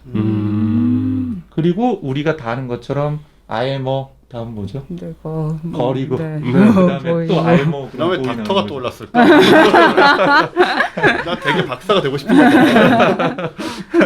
네. 그런 것처럼 언어라는 거는 이 언어를 주로 우리 측두엽 쪽에서 담당하고 좌뇌에서 많은 영역을 하는데 역할을 언어는 시간 흐름에 따른 단어의 나열이죠. 네. 그래서 우리가 이런 거를 연속한 정보가 연속해 있다 그래서 sequential data라고 얘기를 해요. 데이터가 연속돼 있다 그래서 그럼 그 질문 답변도 이 인공지능 입장에서는 질문이라는 문장에 대한 그 시퀀셜로서의 그 대답을 그것도 굉장히 오늘 통찰력 있는 질문인데 네. GPT가 하는 역할이 그거예요. 질문이 들어오면은 질문이 단어들이 예를 들면은 우리말로 지금 한국 대통령은 누구야라고 하면은 네. 지금은 단어 토큰이라는 걸로 자르는데 지금 한국 대통령은 누구야를 순번으로 들어오는 거를 하면 그 다음에 만들 단어를 예측을 하는 거예요. 그러면 지금 한국 대통령은 문재인이야라는 거를 학습한 결과로 하나씩을 예측해 가는 거예요. 그래서 앞쪽에 클루로 문장을 주면은 뒤쪽에 어떤 문제를 해결하냐에 따라서 뒤에 문장을 하나씩 완성해 가는 거죠. 가능성을 쭉 퍼센트로 뽑죠. 그래가지고 그중에 가장 높은 것을 맞아요. 그러니까 일종의 확률적으로 제일 높은 것들을 찾아내는 건데 그거를 찾아내는 게 아까 말씀드린 것처럼 딥뉴럴 네트워크라고 하는 모델을 사용하는 거죠. 우리말로는 이제 딥러닝이라고 통상 부르는. 그래서 뭐 그 얘기를 조금 더 들어갈 거예요. 특히 여기 계신 분들이 더 재밌어 할 만한 주제인데요. 그럼 이제 기계한테 먼저는 지도 학습부터 해준다고 말씀을 드릴게요. 예를 들면은 이런 거예요. 어떤 무인도는 아니고 조그만 섬인데 한 가족밖에 안 살아요. 네. 엄마 아빠는 아니죠. 남자와 여자 둘이 살다가 이제 아기가 생겼어요. 그래서 아기를 이제 잘 키우기 위해서 아빠가 내가 돈 벌어 올게 라고 해서 도시로 떠난 거예요. 아이고 어떡해. 너무 이입을 심하게 하시는 거 아닙니까? 그러니까 이제 그 섬에는 엄마랑 이제 아기, 네. 딸이라고 생각을 할게요. 네. 둘만 남은 거예요. 근데 1년 동안에 이제 아빠에 대한 얘기를 많이 들었겠죠. 니네 아빠는 어쩌고. 근데 뭐 말은 잘 못해요. 또 한 1년 반 지났어요. 엄마만 보고 산 거죠. 그러다 어느 날 아빠가 통통배를 타고 돈을 벌어 갖고 온 거예요. 애기 우유도 사고 뭐 맛있는 거 사고. 그래서 딱 보는 순간에 애기가 아빠에 대한 얘기는 들었지 아빠를 태어나서 처음 보는 거잖아요. 네. 그러면은 속으로 무슨 생각을 애기는 하냐면 당황하겠죠. 저 인간 누구지? 우리 엄마랑 다르게 생겼네. 제가 아빠인가? 라고 이제 생각을 하게 되죠. 그러면 아빠랑 엄마를 뭘로 구별을 할까요? 성별로 구별을 하겠네요. 성별이란 거 알까요? 애기가? 그러게요. 네, 그 개념 자체가 없잖아요. 그러면 예를 들자면 첫 번째는 목소리가 다르네. 뭐 외모가 다르네. 또는 몸이 엄마랑 많이 다르네. 그리고 속으로 저 인간은 좀 게으르네. 뭐 예를 들면 저 인간은 뭐 할 줄 아는 게 없네. 울면은 주로 뭐 엄마가 달려오네. 뭐 이런 식으로 그 둘의 서로 다른 차이점을 찾아내려고 노력해요. 차이점. 이게 우리가 학습이라는 개념이요. 기존에 내가 알고 있던 것과 새로 알게 될 것의 차이점을 찾아내는 게 우리가 학습하는 과정이에요. 그럼 그 차이점을 뭐라고 얘기하냐면은 저희 분야에서는 그걸 특징이라고 얘기해요. 영어로는 feature라고 얘기하는데요. 엄마랑 아빠는 목소리가 달라. 이게 feature가 되는 거죠. 특징이. 엄마랑 아빠는 키가 달라. 엄마랑 아빠는 몸이 달라. 그리고 엄마랑 아빠는 역할이 달라. 뭐 이런 식으로 제가 배워가는 거예요. 그 차이점을. 실제로 이 얘기는 제 얘기이기도 하거든요. 제가 아기 때 태어나자마자 얼마 안 돼서 저희 아버지가 영국으로 유학을 가셨어요. 섬에 살았던 얘기죠. 그러게요. 섬에 단 한 가구로서 존재하셨다. 그건 아니셨고. 그건 저거잖아. 블루라군 영화 있죠. 저희 아버지가 오자마자 네. 제가 첫 번째 한 얘기가 저희 집에서 자니까 그랬어요. 누구세요? 왜 아저씨가 우리 집에서 자요? 네. 하여튼 그게 저희가 학습하는 거고요. 그래서 우리는 뭔가를 배운다 그러면은 이 둘을 가를 수 있는 차이점을 찾아내기 시작하는 거죠. 그런데 옛날의 기계학습은요, 이거를 차이점을 찾아내는 거를 사람이 이런 차이점이 중요한 거야라고 가르쳐 줬어요. 자, 이제부터 봐. 엄마랑 아빠의 차이점은 목소리가 엄마는 여자이기 때문에 더 높아. 그걸 우린 여성이라고 얘기하고, 엄마는 애기한테 우유를 줄 수가 있어. 엄마는 애기를 낳을 수가 있어. 뭐 이런 식으로 이제 규칙을 가르쳐 주는 거예요, 차이점을. 그리고 데이터를 줘서 엄마랑 아빠를 찾아내라고 해요.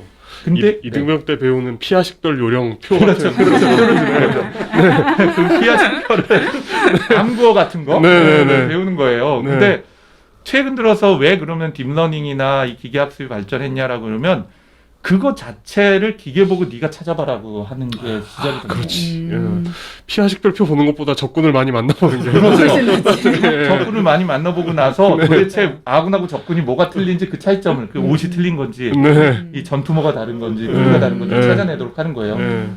그게 방금 말씀드린 최 팀장이 말씀드린 것하고 굉장히 중요한 연관관계가 깊어요. 그래서 학습을 한다라고 했을 때에 어떻게 기계가 그러면은 뭔가를 학습을 하냐. 그럼 얘하고 얘는 좀 뭔가 다른데 설명할 수는 없어요. 다시 얘기해서 남성과 여성을 설명할 수는 없어요. 근데 일단 배워는 놓는 거죠. 그리고 나중에 학교 갔더니 남성과 여성은 이렇게 달라 그랬대. 아, 엄마는 여성이고 아빠는 남성이구나라는 걸 나중에 이제 판별을 할 수가 있게 되는 거죠. 네, 이런 것처럼 제가 좀 깊어졌는데, 그러면 A하고 B가 다른지, 아빠가 2년 만에 왔는데 아빠랑 엄마가 다른지라는 것을 찾아내려면 얼마나 다르고 얼마나 같은지를 변별할 수가 있어야 되잖아요. 그 특징을 찾아내려면. 딱 봐니까 뭐 눈 비슷하게 생겼는데 엄마 눈이 조금 예쁘네. 근데 얼마나 조금 더 예쁘냐는 거예요. 쉽지 않은 문제잖아요. 그리고 파토님은 머리도 기시니까 그러면 엄마랑 아빠랑 머리 둘 다 길면 조금 더 길면은 여잔가? 조금 더 짧으면 남잔가? 그거 구별하기 어렵죠. 그래서 제가 여기서 하나 정리하려고 하는 거는, 그래서 데이터도 많아졌고 컴퓨터도 싸졌는데 이제는 그런 많은 데이터를 가지고 기계가 스스로 공부하도록 하는 걸 기계학습이라고 하고, 그게 정답과 문제를 같이 줘서 그 문제를 풀 수 있는 소프트웨어를 만들어내는 형태를 우리가 교사학습 또는 지도학습이라고 하고, 비지도학습이나 비교사학습은 문제만 던져주고 네가 알아서 한번 답 찾아봐라는 거고요. 강학습은 문제를 하나 주면 답을 한번 내보고 자기가 문제도 계속 내는 거예요. 자기가 문제도 내고 풀고 문제도 내고 풀고, 단지 그 문제가 뭐가 맞고 뭐가 틀리는지는 가르쳐줘요. 네, 그게 이제 강화학습이라고 보시면 돼요. 네. 업체 입장에서는 그 지도 학습일 때는 사람이 다 이거를 가르쳐야 되잖아요. 그렇죠. 이거는 그러니까 뭐 레이블링을 해야 되는데 그걸 안 해도 되는 게 상당히 이점이 있겠어요. 그런데 그만큼이나 적용할 수 있는 분야가 제약돼 있죠. 그래서 지금 우리나라에서도 K 뉴딜 또는 디지털 뉴딜이라고 하는 예산 중에 상당 부분이 인공지능용 학습 데이터를 만들어요. 디지털 댐 만든다고. 디지털 댐. 그 디지털 댐의 상당수가 지도 학습을 하기 위한 데이터와 비지도 학습을 하기 위한 데이터. 지금도 테슬라를 타면은 자율주행한 레벨 3는 하거든요, 진짜로요. 근데 걔 테슬라가 어떻게 배웠냐? 그러면 대략 한 100만 장, 200만 장 사진에다가요, 사람이 네모박스를 쳐서 이거는 빨간불이야, 이건 사람이야, 이걸 다 가르쳐줘요. 이 리캡차인가요? 그거 요즘 네, 그 신호등을 고르세요 하는 게 맞아요. 그거 아닌가요? 그게 같은 거예요. 그게 이제 크라우드 소싱이라고 하는 형태로 바꿔갖고 그걸 사람이 하는 거죠. 현재는 그게 한국에서 하면 돈이 많이 드니까 뭐 인도에서 하고 뭐 베트남에서 하고 그래요.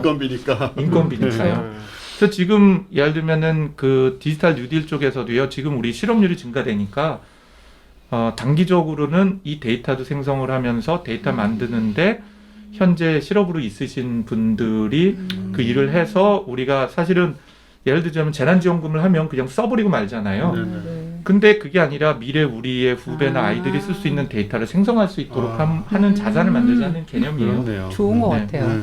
네. 아유, 제가 너무 수다를 떨었는데. 재밌습니다. 이제는 그러면은 기계학습과 언어학을 이제 결합하는 걸 해볼게요. 그래서 전통적인 언어학은 말씀드린 것처럼, 또는 전산 언어학은 말씀드린 것처럼 뭐 노암 촘스키가 했었던 같은 이론을 기계가 어떻게 다룰지 하는 거를 막 연구를 했잖아요. 근데 기계학습도 발전하고 또 언어를 배울 수 있는 데이터를 제가 말뭉치라 그랬잖아요. 네. 이게 양이 엄청나게 늘어나고 나니까 이제 사람들이 생각을 해본 거죠. 야, 우리가 일일이 사전을 만들어주고 규칙을 만들어주지 않고 지가 그냥 공부하도록 하면 어떨까? 결국은 공부한다는 게 아까 말씀드린 것처럼 무인도에 살고 있는 아빠랑 엄마를 구별해 줄 수 있도록 하는 거죠. 그러면 예를 들면은 뭐 나는 학교를 갔다 그러면 나는 대명사, 지시대명사고 학교는 일반 명사라는 거를 우리가 이런 거는 사전으로 이건 일반 명사고 이건 뭐야 라고 일일이 가르쳐 주는 게 아니라 데이터를 갖고 네가 한번 배워보라는 거죠. 그래서 기계학습이라는 게 언어를 이해하는 데 빨리 들어오게 돼요. 근데 여기서 이제 결정적으로 큰 한 획을 그은 사건이 오늘 말씀드린 걸 보면 대부분이 이 구글이 큰 사고를 대부분 쳤어요. 네. 그래서 이제 구글이 제가 정확히 날짜는 기억 안 나는데 15년도인가 이 워드 임베딩이라고 하는 그 우리말이 딱히 없어서 단어 임베딩이라고 하는데요. 하는 기술을 내놔요. 이게 쉽게 얘기하면 그 동안에는 예를 들자면 뭐 남자 아까 말씀드린 건 남자, 여자, 뭐 대한민국, 서울 그런 건 사전에 놓고 이거는 일반 명사야 무슨 명사야 뭐 서울은 대한민국의 수도야 뭐 이런 식으로 다 가르쳐 주잖아요 사전에. 근데 그게 아니라 많은 말뭉치를 놓고 대한민국 그 단어가 나와 있는 문장이 있을 거 아니에요.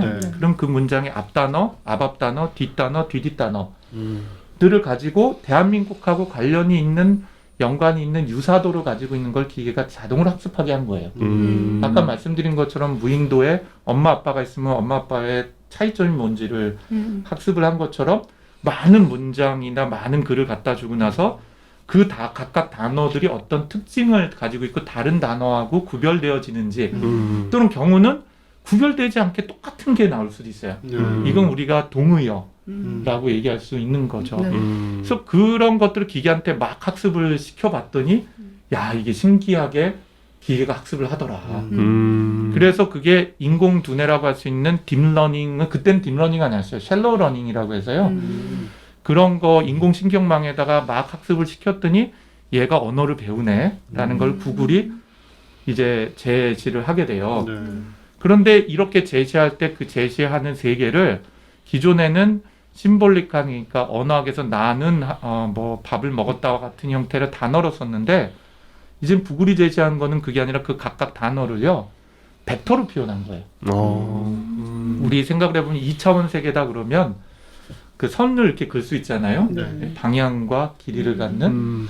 그럼 예를 들자고 한다면은 대한민국 또 뭐 일본, 프랑스 이런 애들은 학습을 시켰고 났더니 2차원으로 보자면은 벡터 중에서 그 유사한 위치에 다 몰려 있는 거예요.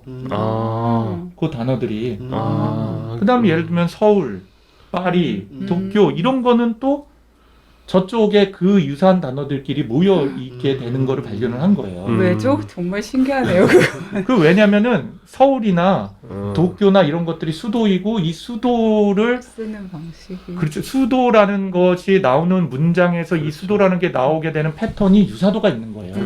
그게 도쿄가 나왔을 때랑 서울이 나왔을 때가. 그러니까 지금 이제 2차원으로 말씀하셨으니까 이 표를 말씀하셨지만 이게 뭐 몇백 차원으로 가게 되면 예를 들어 뭐 수도라는 측면에서는 같이 있을 수 있지만 국적이라는 측면에서는 또 달리 있을 수 있고. 맞아요. 그래서 정확한 표현이시고요. 수학적으로는요. 그래서 쉽게 보면은 그 서울이라는 단어를 우리는 서울, 영어로는 SEOUL 뭐 이렇게 쓰는 것이 아니라요. 그 서울을 표현하는 벡터로 봤을 때는 200차원, 500차원 벡터가 만들어지게 돼요. 네. 그러면 그 벡터라는 게 뭐 2차원이면은 선이겠지만 3차원이면은 선이래도 훨씬 복잡해지고 4차원, 5차원 뭐 이렇게 뭐 상상하기 어렵잖아요. 그러면은 실제로 각각의 벡터 100차원 중에서 앞에 10개 끼리 유사하게 묶으면 이게 뭐 도시인 거고 뒤에 뭐 10개를 또 유사하게 한 거라면은 우리는 몰라요. 그게 앞에 10개인지 뒤에 10개인지는 몰라요. 그런데 그런 걸 묶으면 이게 수도인 거고 뭐 이런 것들이 되는 거죠. 왜냐하면 대한민국의 수도는 서울이다라는 문장이 굉장히 많이 나왔을 거 아니에요. 그렇죠. 또 뭐 일본의 수도는 도쿄라는 문장도 많이 나왔을 거고요. 그럼 그거 갖고 이 두 가지가 비슷한 의미를 가질 거라는 거를 벡터 공간에서 이제 기계가 언어를 학습을 하기 시작한 거죠. 이게 2015년이에요. 문장의 경험을 통해서 그렇죠. 문장에 어마어마하게 있는 많은, 그렇죠. 문장 안에 있는 일종의 패턴, 그걸 컨텍스트라고 보셔도 네. 돼요. 예. 그걸 갖고 이제 단어의 의미라는 거를 수학적으로 변환을 한 거예요. 네. 벡터로. 점점 세 분이 재미가 없어지고. 아니요, 너무- 되게 너무 재밌어하고 재밌네요. 있어요. 네. 그래서 그렇게 벡터 연산을 그렇게 막 열심히 배우려고 사람들이 그런 거예요. 네. 그러니까 그런데 문제는 아까 제가 건너뛴 것 중에 하나가 그 벡터를 연산을 하는데 아까 제가 그 테넷 얘기한 것처럼 로스 펑션을 낮추는, 다시 얘기해서 엔트로피를 네. 낮춰서 질서정연하게 가는 방향으로 가는 과정이 또 미분을 하는 과정이에요. 편미분을. 예, 그 미분이라는 게 뭐예요? 그 변화를 찾아내는 네. 거잖아요. 그 나머지 것들 전체 변수 중에서 네 변수만 미분을 하는 걸 편미분이라고 그러거든요. 근데 그걸 반복한다는 건 뭐냐면 내가 최적화가 되면 더 이상 미분을 해도 이 변화가 생기지 않는 거예요. 네. 모든 데이터 갖고 학습을 해도. 그래서 그 모든 과정이 두 가지다. 그래서 첫 번째는 일종의 거대한 미분 방정식이나 미분을 해가는 과정. 두 번째는 엔트로피를 낮춰서 최적의 상태를 찾아가는 과정. 이게 계산하는 방법은 둘 다가 다 대규모 매트릭스를 계산하는 거고, 이 대규모 매트릭스를 계산을 하는 것 중에서 우리가 익숙한 게 뭐냐면 바로 게임, 3D 게임 하는 게 다 매트릭스 계산이거든요. 맞아요. 그래서 그렇죠. 그래픽 카드를 쓰잖아요. 그래서 네. 그래픽 카드 쓰고, 그래서 딥러닝이나 모든 기계학습이 GPU라고 얘기하는 그래픽 카드를 수백 장, 수천 장을 꽂는 거고, 요번에 사용을 한 일종의 그 GPT도요. 그래서 그래픽 카드를 어마어마하게 꽂아서 사용을 했어요. 네, 매트릭스 계산을 해야 되니까 미분도 풀어야 되고 하니까. 자, 그래서 이제 언어 하는 쪽이 왜 인공지능 할 때 그래픽 카드를 그렇게 쓰는지 사실 이걸로 설명이 되지 않습니까? 이게 기본적으로 다 이게 행렬 연산이라는 게 행렬 연산. 예. 근데 굉장히 많은 사람들이 알파고의 경우에는 예. 그 바둑판을 비주얼하게 이해하기 위해서라고 생각을 했어요. 아 진짜. GPU는 그런 것을 한다고 생각하니까. 네. 그래서 일단에 여기서 큰 변화가 생긴 게 이제는 말을 또는 글을 우리가 손을 쓰는 알파벳, 한글도 알파벳이죠. 그죠. 알파벳으로서 이해하고 하는 것이 아니라 그게 아니라 이제는 벡터 공간에서 수학으로 이해하게 된 거예요. 언어를요. 언어를. 그런데 예를 들어서 네. 음성 데이터도 벡터 공간에서의 점으로 표현할 수는 있잖아요. 있어요. 근데 아까 처음에 말씀하셨던 것처럼 왜 그러면 음성을 텍스트로 바꿨다가 다시 그걸 가고 이렇게 가죠? 그래서 여태까지가 그렇게 해왔기 때문에 그런 거고요. 최근에는 그러면 이 전체를 통으로 한 번에 하자라는 노력들이 있어요. 그래서 음성 인식을 한 것도 텍스트로 만들지 않고 벡터로 만들면 그 벡터에서 직접적으로 이해를 하자는 거죠. 그래서 이게 조금 이따 말씀드릴 이런 것들을 우리가 엔드 투 엔드라고 얘기해요. 여태까지 얘기할 때는 우리가 각각의 지적 능력이라는 것을 단위 지능으로 만들어 다 바꿨어요. 그러니까 음성을 이해하는 것, 네. 그리고 그걸 텍스트로 바꾸는 것, 텍스트로 바꾼 걸 이해하는 것, 그 이해하는 것으로부터 뭘 하는 거, 뭐 하는 거, 뭐 이런 식으로 각각 잘라냈거든요.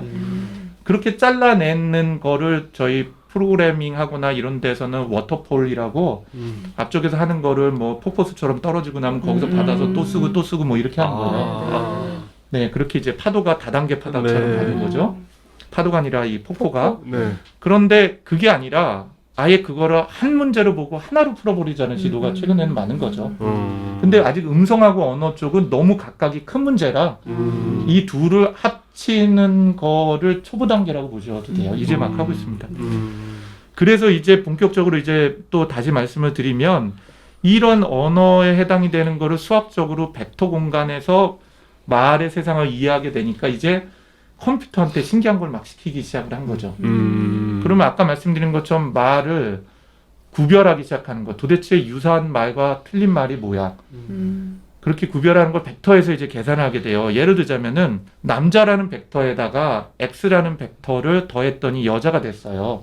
네. 남자라는 벡터에다가 X라는 벡터를 넣었더니 여자라는 단어가 나왔어요. 네. 그 왕이라는 거에다가 아까 X를 더하면 뭐가 나오죠? 여왕이 나오는 네. 거죠. 그게 작동이 되는 거예요. 아. 똑같이 말씀드리면은 대한민국에서 서울을 뺀 벡터를 하나를 만들었어요. 네. 대한민국에서 서울을 뺐어요. 그러면 그걸 y 벡터라고 했을 때 프랑스에서 이 y 벡터를 그럼 빼면 뭐가 만들어질까요? 파리가 만들어지는 거예요. 그러니까 언어를 벡터에서 수학 공간에서 이제 풀 수 있게 되는 게 이제 만들어진 거죠. 그러고 나니까 야 이걸 갖고 이제 정말 제대로 된 걸 여러 가지를 해보자 라고 해서 대규모로 언어를 분리를 하거나 언어를 생성을 하는 딥러닝 기술들이 많이 발전을 하기 시작을 해요. 그리고 여기에서 굉장히 큰 임팩트를 준 게 그게 바로 트랜스포머라고 하는 기술이에요. 요거를 설명드리기 전에 이제 아까 최 팀장님이 질문하신 왜 이거를 통으로 하면 안 되겠어요? 라는 질문을 먼저 던지셨잖아요. 그러니까 연구자들이 이제 그걸 생각하게 되는 거죠. 야, 우린 여태까지 다 짝에서 하나씩 문제를 해결하려고 했는데 A 문제 풀고 그거를 B 문제에다 입력으로 넣어서 B 문제를 풀고 C 문제 풀고 했는데 그게 아니라 A, B, C를 한꺼번에 풀어보자라고 하는 것이 엔드-투-엔드 러닝 또 엔드-투-엔드 모델이라고 얘기해요. 그러니까 엔드라는 게 시작 하나 엔드, 그 끝에 엔드인 거죠. 네.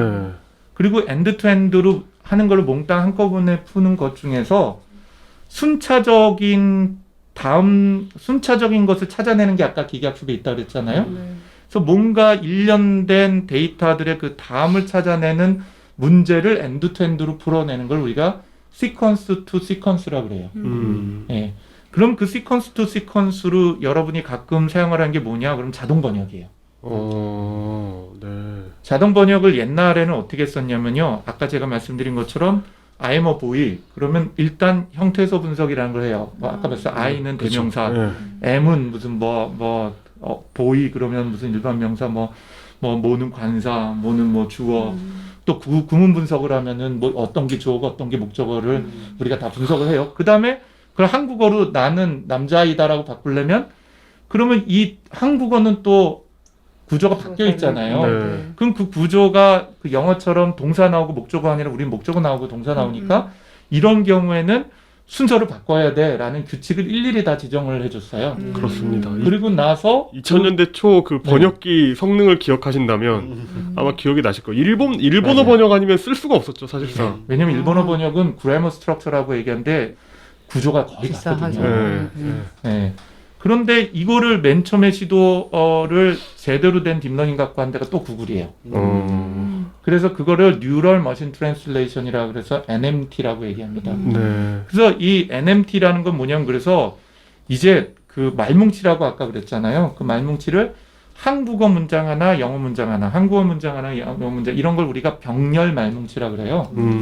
이거를 수백만 개를 해갖고 기계한테 줘보고 네가 알아서 번역을 하는 규칙을 찾아봐. 그러니까 아까 말씀드린 건 엄마 아빠를 구별하는 것처럼 왜 이때는 이렇게 번역하고 이때는 이렇게 번역하는 그 차이점과 특징을 네가 한번 찾아봐라고 수백만 개의 문장을 줬더니 얘가 그거를 이제 학습해서 그 다음엔 제가 얘가 봤던 문장이 아니라요. 한 번도 보지 않은 문장을 넣어도 번역을 해서 결과가 나오는 거죠. 그렇게 하는 거를 왜 시퀀스라고 그러냐면 I am a boy 그러면은 I 단어 하나 집어넣고 M 하나 집어넣고 하나 집어넣고 그래요. 왜냐하면 이 각각의 단어가 개별적인 단어가 아니라 앞뒤를 수식하고 앞뒤에 그 연관관계를 가지고 있잖아요. 네, 그렇죠. 그래서 각각의 단어가 상호 연관관계가 있는 우리는 왼쪽에서 오른쪽으로 읽어가니까 지속되어 있는 연속된 데이터가 되는 거죠. 그래서 이런 연속된 데이터를 집어넣어주면 기계가 뭔가 판단을 해서 연속된 데이터를 생성해내는 거니까 이게 시퀀스로 들어가서 시퀀스로 나오게 되는 거고 이런 우리가 기계학습 기술을 시퀀스 투 시퀀스 기계학습이라고 얘기를 하게 돼요. 그럼 예를 들어서 뭐 I am a boy면 I am까지 가면 그 다음에는 형용사가 나올 수도 있고 명사가 나올 수도 있고 이제 좀 수많은 저게 후보자가 등장하는데 어라는 관사가 등장하게 되면 그 다음에 명사가 나올 수밖에 없는 상황이 되고 그렇죠. 그걸 그런 제가 식으로 가르쳐 주는 게 아닌 그걸 거죠. 스스로가 이제 이해를 그렇죠. 그 네. 이해를 했다는 것 자체를 저희가 이해할 수는 없어요. 그게 말씀드린 것처럼 그냥 숫자 덩어리이기 때문에. 그래서 그 기계 번역을 하는 자동 번역을 하는 걸 보면요. I am a boy라고 계속 타이핑을 하잖아요. 그럼 왼쪽에 내가 한국말로 막 타이핑하면 오른쪽에는요. 계속 영어가 계속 생성이 돼요. 새롭게. 말 단어 하나 넣을 때마다 그렇죠. 하나씩을 계속 지가 말을 바꾸는 거죠. 네네. 이런 것들을 이제 나열되어 있는 연속된 데이터를 내가 하나를 더 추가하면 하나를 더 추가했기 때문에 문장 전체가 바뀌게 돼요. 왜냐면 옛말처럼 우리말은 끝까지 들어봐야 되잖아요. 네. 어쩌고 저쩌고 말한 다음에 맞아요. 제가 가 아니라 그러면 그 파토 선생님은 뭐 어쩌고 저쩌고라고 하면 가 아니라 그런데 영어는 거꾸로 시작할 때 부정어가 들어가야 돼요. 네, 그렇죠. 예에서 not이나 뭐 don이나 didn't이나 나와야 되잖아. 그러면 걔 아니라 하는 순간에 앞 단어가 확 바뀌어요. 네. 파토는 원빈이 아니다 이런. 그렇죠. 그럼 맨 처음에는 파토는 원빈 2까지 치잖아요. 그러면 그 영어로는 나오면은 원빈이 파토 될 is 수 있으니까. 원빈. 네. 아니다 그러면 맨 앞쪽에가 다시 바뀌게 되는 그렇죠. 거죠. 그래서 이렇게 연속된 단어가 들어와서 연속된 단어를 만들어내는 거를 우리가 시퀀스 투 시퀀스라고 하는 건데, 그러려면은 원시 언어인 한국어를 이해하는 파트가 필요하고요.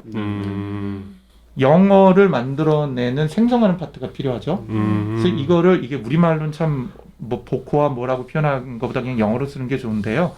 그래서 말을 이해하는 걸 우리가 인코더라고 얘기를 해요. 예, 그리고 말을 생성해내는 거를 디코더라고 얘기를 해요. 그래서 인코더, 디코더가 한 쌍으로 있게 되는 거를 우리가 시퀀스 투 시퀀스, 특히 이 언어를 처리하는 쪽에서는 그렇게 얘기를 하게 됩니다. 이 모든 게 그 벡터 공간에서 다 일어나는. 일어나는 거예요. 그러니까 그 한국어 벡터 공간을 영어 벡터 공간으로 옮겨오는 그렇죠. 예, 그런. 그렇죠. 예. 네, 정확한 표현이세요. 예. 근데 이걸 해서 초기에 한 4년 전에 엄청 기존의 기계가 번역했던 걸 모든 걸 다 깼어요. 그래서 그걸 또 심지어는 오픈 소스로 다 열어놨습니다. 네. 그러니까 전 세계 우리나라 탑하고도 그렇고 뭐 굉장히 이 번역 성능이 갑자기 좋아진 거죠. 통역 성능도 생겨나기 시작하고. 근데 그렇게 해도 갑자기 성능이 떨어지는 거예요. 이유는 뭐냐면 I am a boy라는 거를 집어넣으니까 I am a boy까지는 괜찮아요. 근데 I am a boy 해놓고 나서 who라고 들어가고 who is not a handsome 뭐 이렇게 뭐 이렇게 who is not handsome, 네. who is not so handsome 뭐 이렇게 네. 했다고 칠게요. 그런데 얘가 뒤로 이렇게 가면 갈수록 앞쪽에 뭐가 있었는지 자꾸 까먹어요. 기억을. 컴퓨터도 그런 일이 있군요. 네, 뒤로 가면 갈수록. 왜냐면 이걸 이제 제가 아까 이제 우리말로 표현을 했을 때 RNN이라는 걸 순환 신경망이라고 했는데 이렇게 들어가는 거예요. 그 시퀀스가 I가 맨 처음에 들어가면 나라는 걸 만들잖아요. 네. 그 다음에 M이라는 게 들어가는 게 아니라요. IM을 집어넣어요. 그러면 나는이 만들어져요. 네네. 이런 식으로 계속 하나씩 붙여가면서 이제 입력을 하게 되는데 문제는 뒤에 가면 맨 앞에 붙인 게 뭐였지라는 걸 이제 까먹게 되는 거예요. 기계가. 그래서 그러면은 그거를 좀 극복하자라고 해서 특히 이런 거죠. 내가 20년 전에 정말 사랑했었던 여인이 있었지. 네. 아니면 나는 20년 전에 갑순이를 정말 사랑했지.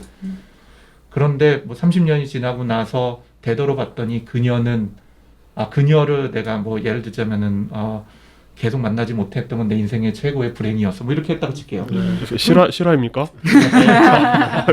저희가 그러면은 이 갑순이가 그녀라는 거를 알기에는 너무 멀어진 거예요, 문제가. 그럴 수 있겠네요. 근데 우리가 번역을 할 때도 보면요, 특히 우리 최 팀장님도 그렇고 파토님도 그러시고 그 영어로 된 문장 많이 보잖아요. 근데 앞쪽에 딱 보다가 이거 무슨 말이지, 뒤쪽으로 쫙 가다 보면 무슨 말이지, 그러면 앞쪽에 특정 단어구나 라는 것들을 이제 주의를 기울이게 되죠.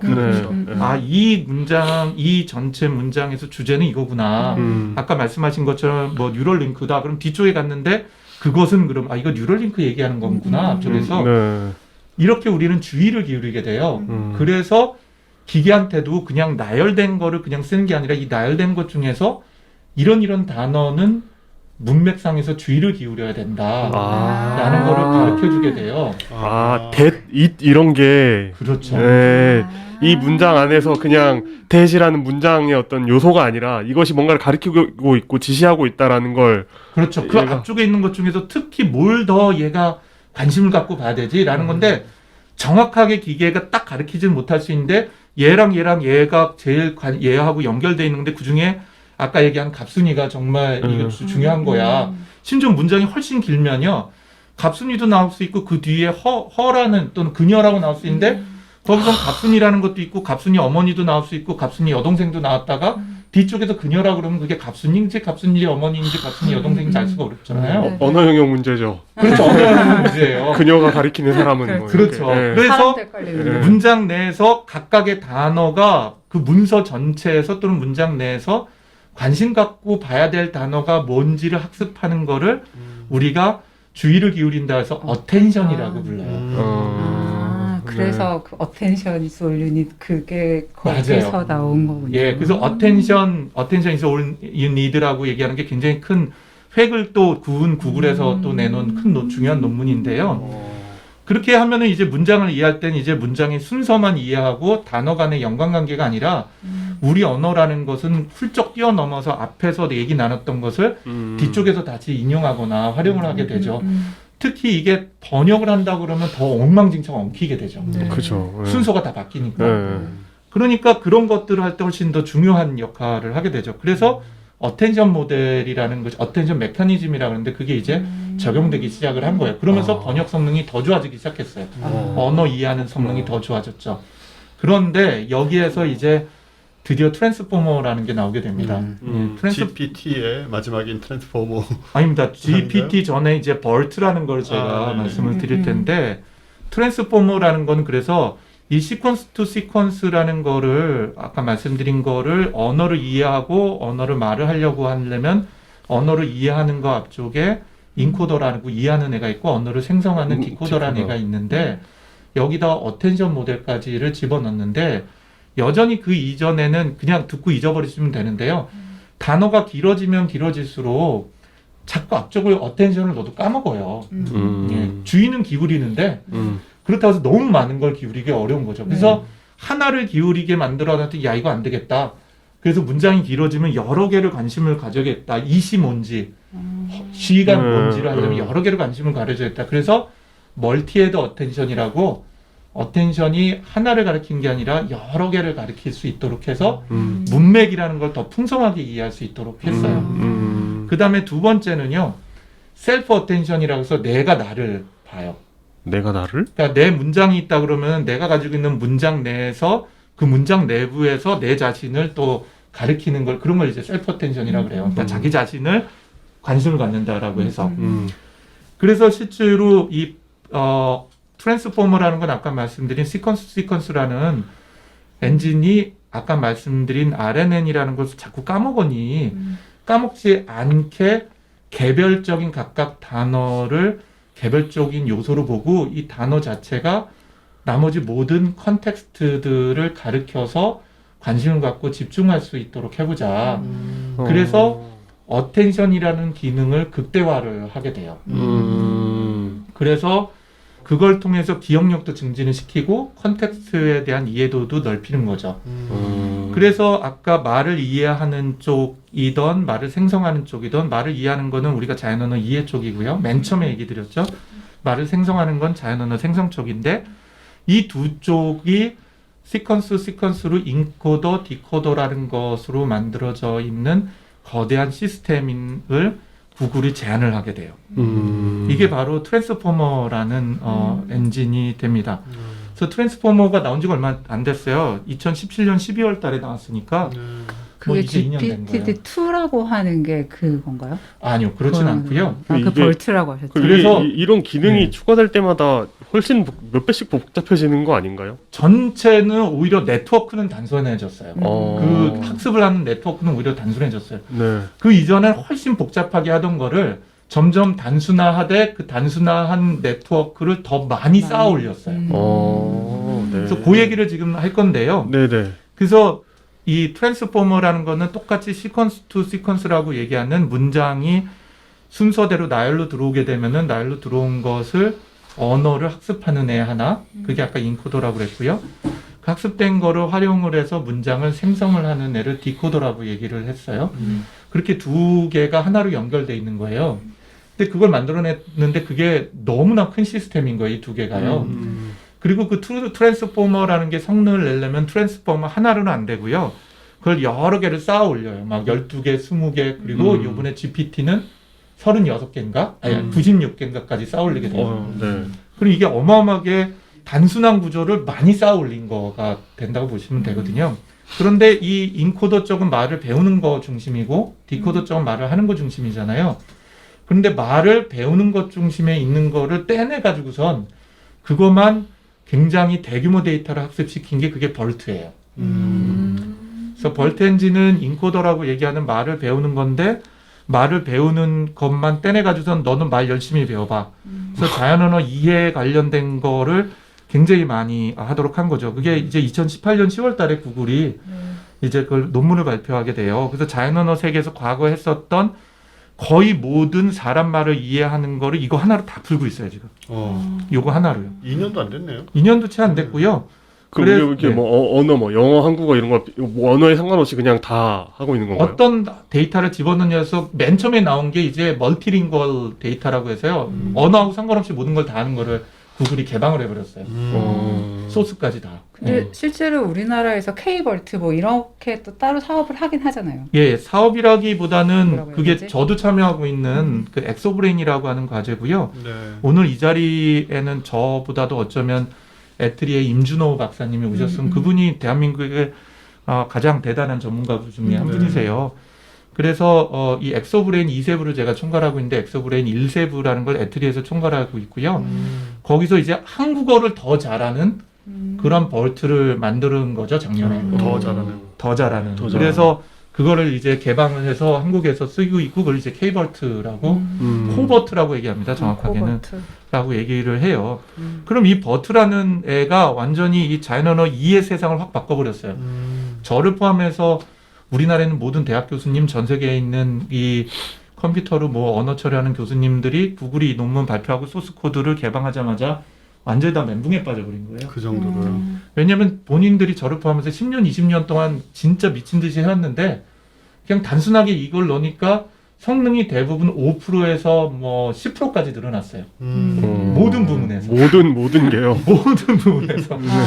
되게 예를 들면, 좋으면서 싫겠다. 질문하면은 기계가 대답하는 거를 질의응답. 네. 그리고 기계한테 우리 그 리딩 컴프레hen션 기억나죠? 우리말로 뭐라 그러죠? 독해. 독해. 네. 그래서 문장 지문을 주고 질문을 하면은 거기서 답을 찾아내는 거 우리 영어 시험도 보고 국어 시험도 보잖아요. 네. 그렇죠. 그게. 네. 그것도 탁월하게 풀어내요, 인간 수준으로. 그 그래요? 언어 이해 부분에 우리 국어나 영어에서 언어 이해 하잖아요. 네. 그 부분에 거의 대부분이 이 벌트 모델로 다 풀어버리는 거예요. 그거 뭐 수능 문제 물어보면 다 풉니까? 영어하고 한국어를 실제로 실험을 하고 있거든요. 네. 예, 다는 아닌데 상당수 쫓아왔어요. 실제로 일반 사실 기반한 문제는 사람보다 조금 낫고요, 현재. 아 진짜요? 그런 걸 하는 이제 또 어떤 사람이요? 프로젝트가 있어요. 뭐 이거 뭐 대학을 어디 가게 생겼습니까? 뭐 이렇게 얘기해야 되는 건가? 스쿼드라고 하는 스탠포드에서 나온 그 프로젝트가 있어요. 공개 네. 프로젝트인데요. 네. 그거는 위키피디아를 기계한테 학습을 시켰고요. 네. 사람한테 던져줬어요. 네. 그리고 위키피디아에 있는 질문이에요. 답이 있는 걸. 네. 그래서 전 질문하는 거죠. 예를 들면 거기 파토님이 있으면 파토님은 몇 년에 태어났냐 뭐 이런 것들 하는데 사람이 대략 한 92점인가 3점 정도를 해요. 스쿼드라는 게 이제 말 그대로 리딩 컴프레hension을 하는 거예요. 그래서 거기서 질문을 만들어 놓고 사람이 풀게 해갖고 기계가 풀게 하는데 그 사람이 누구냐? 스탠포드 대학생들.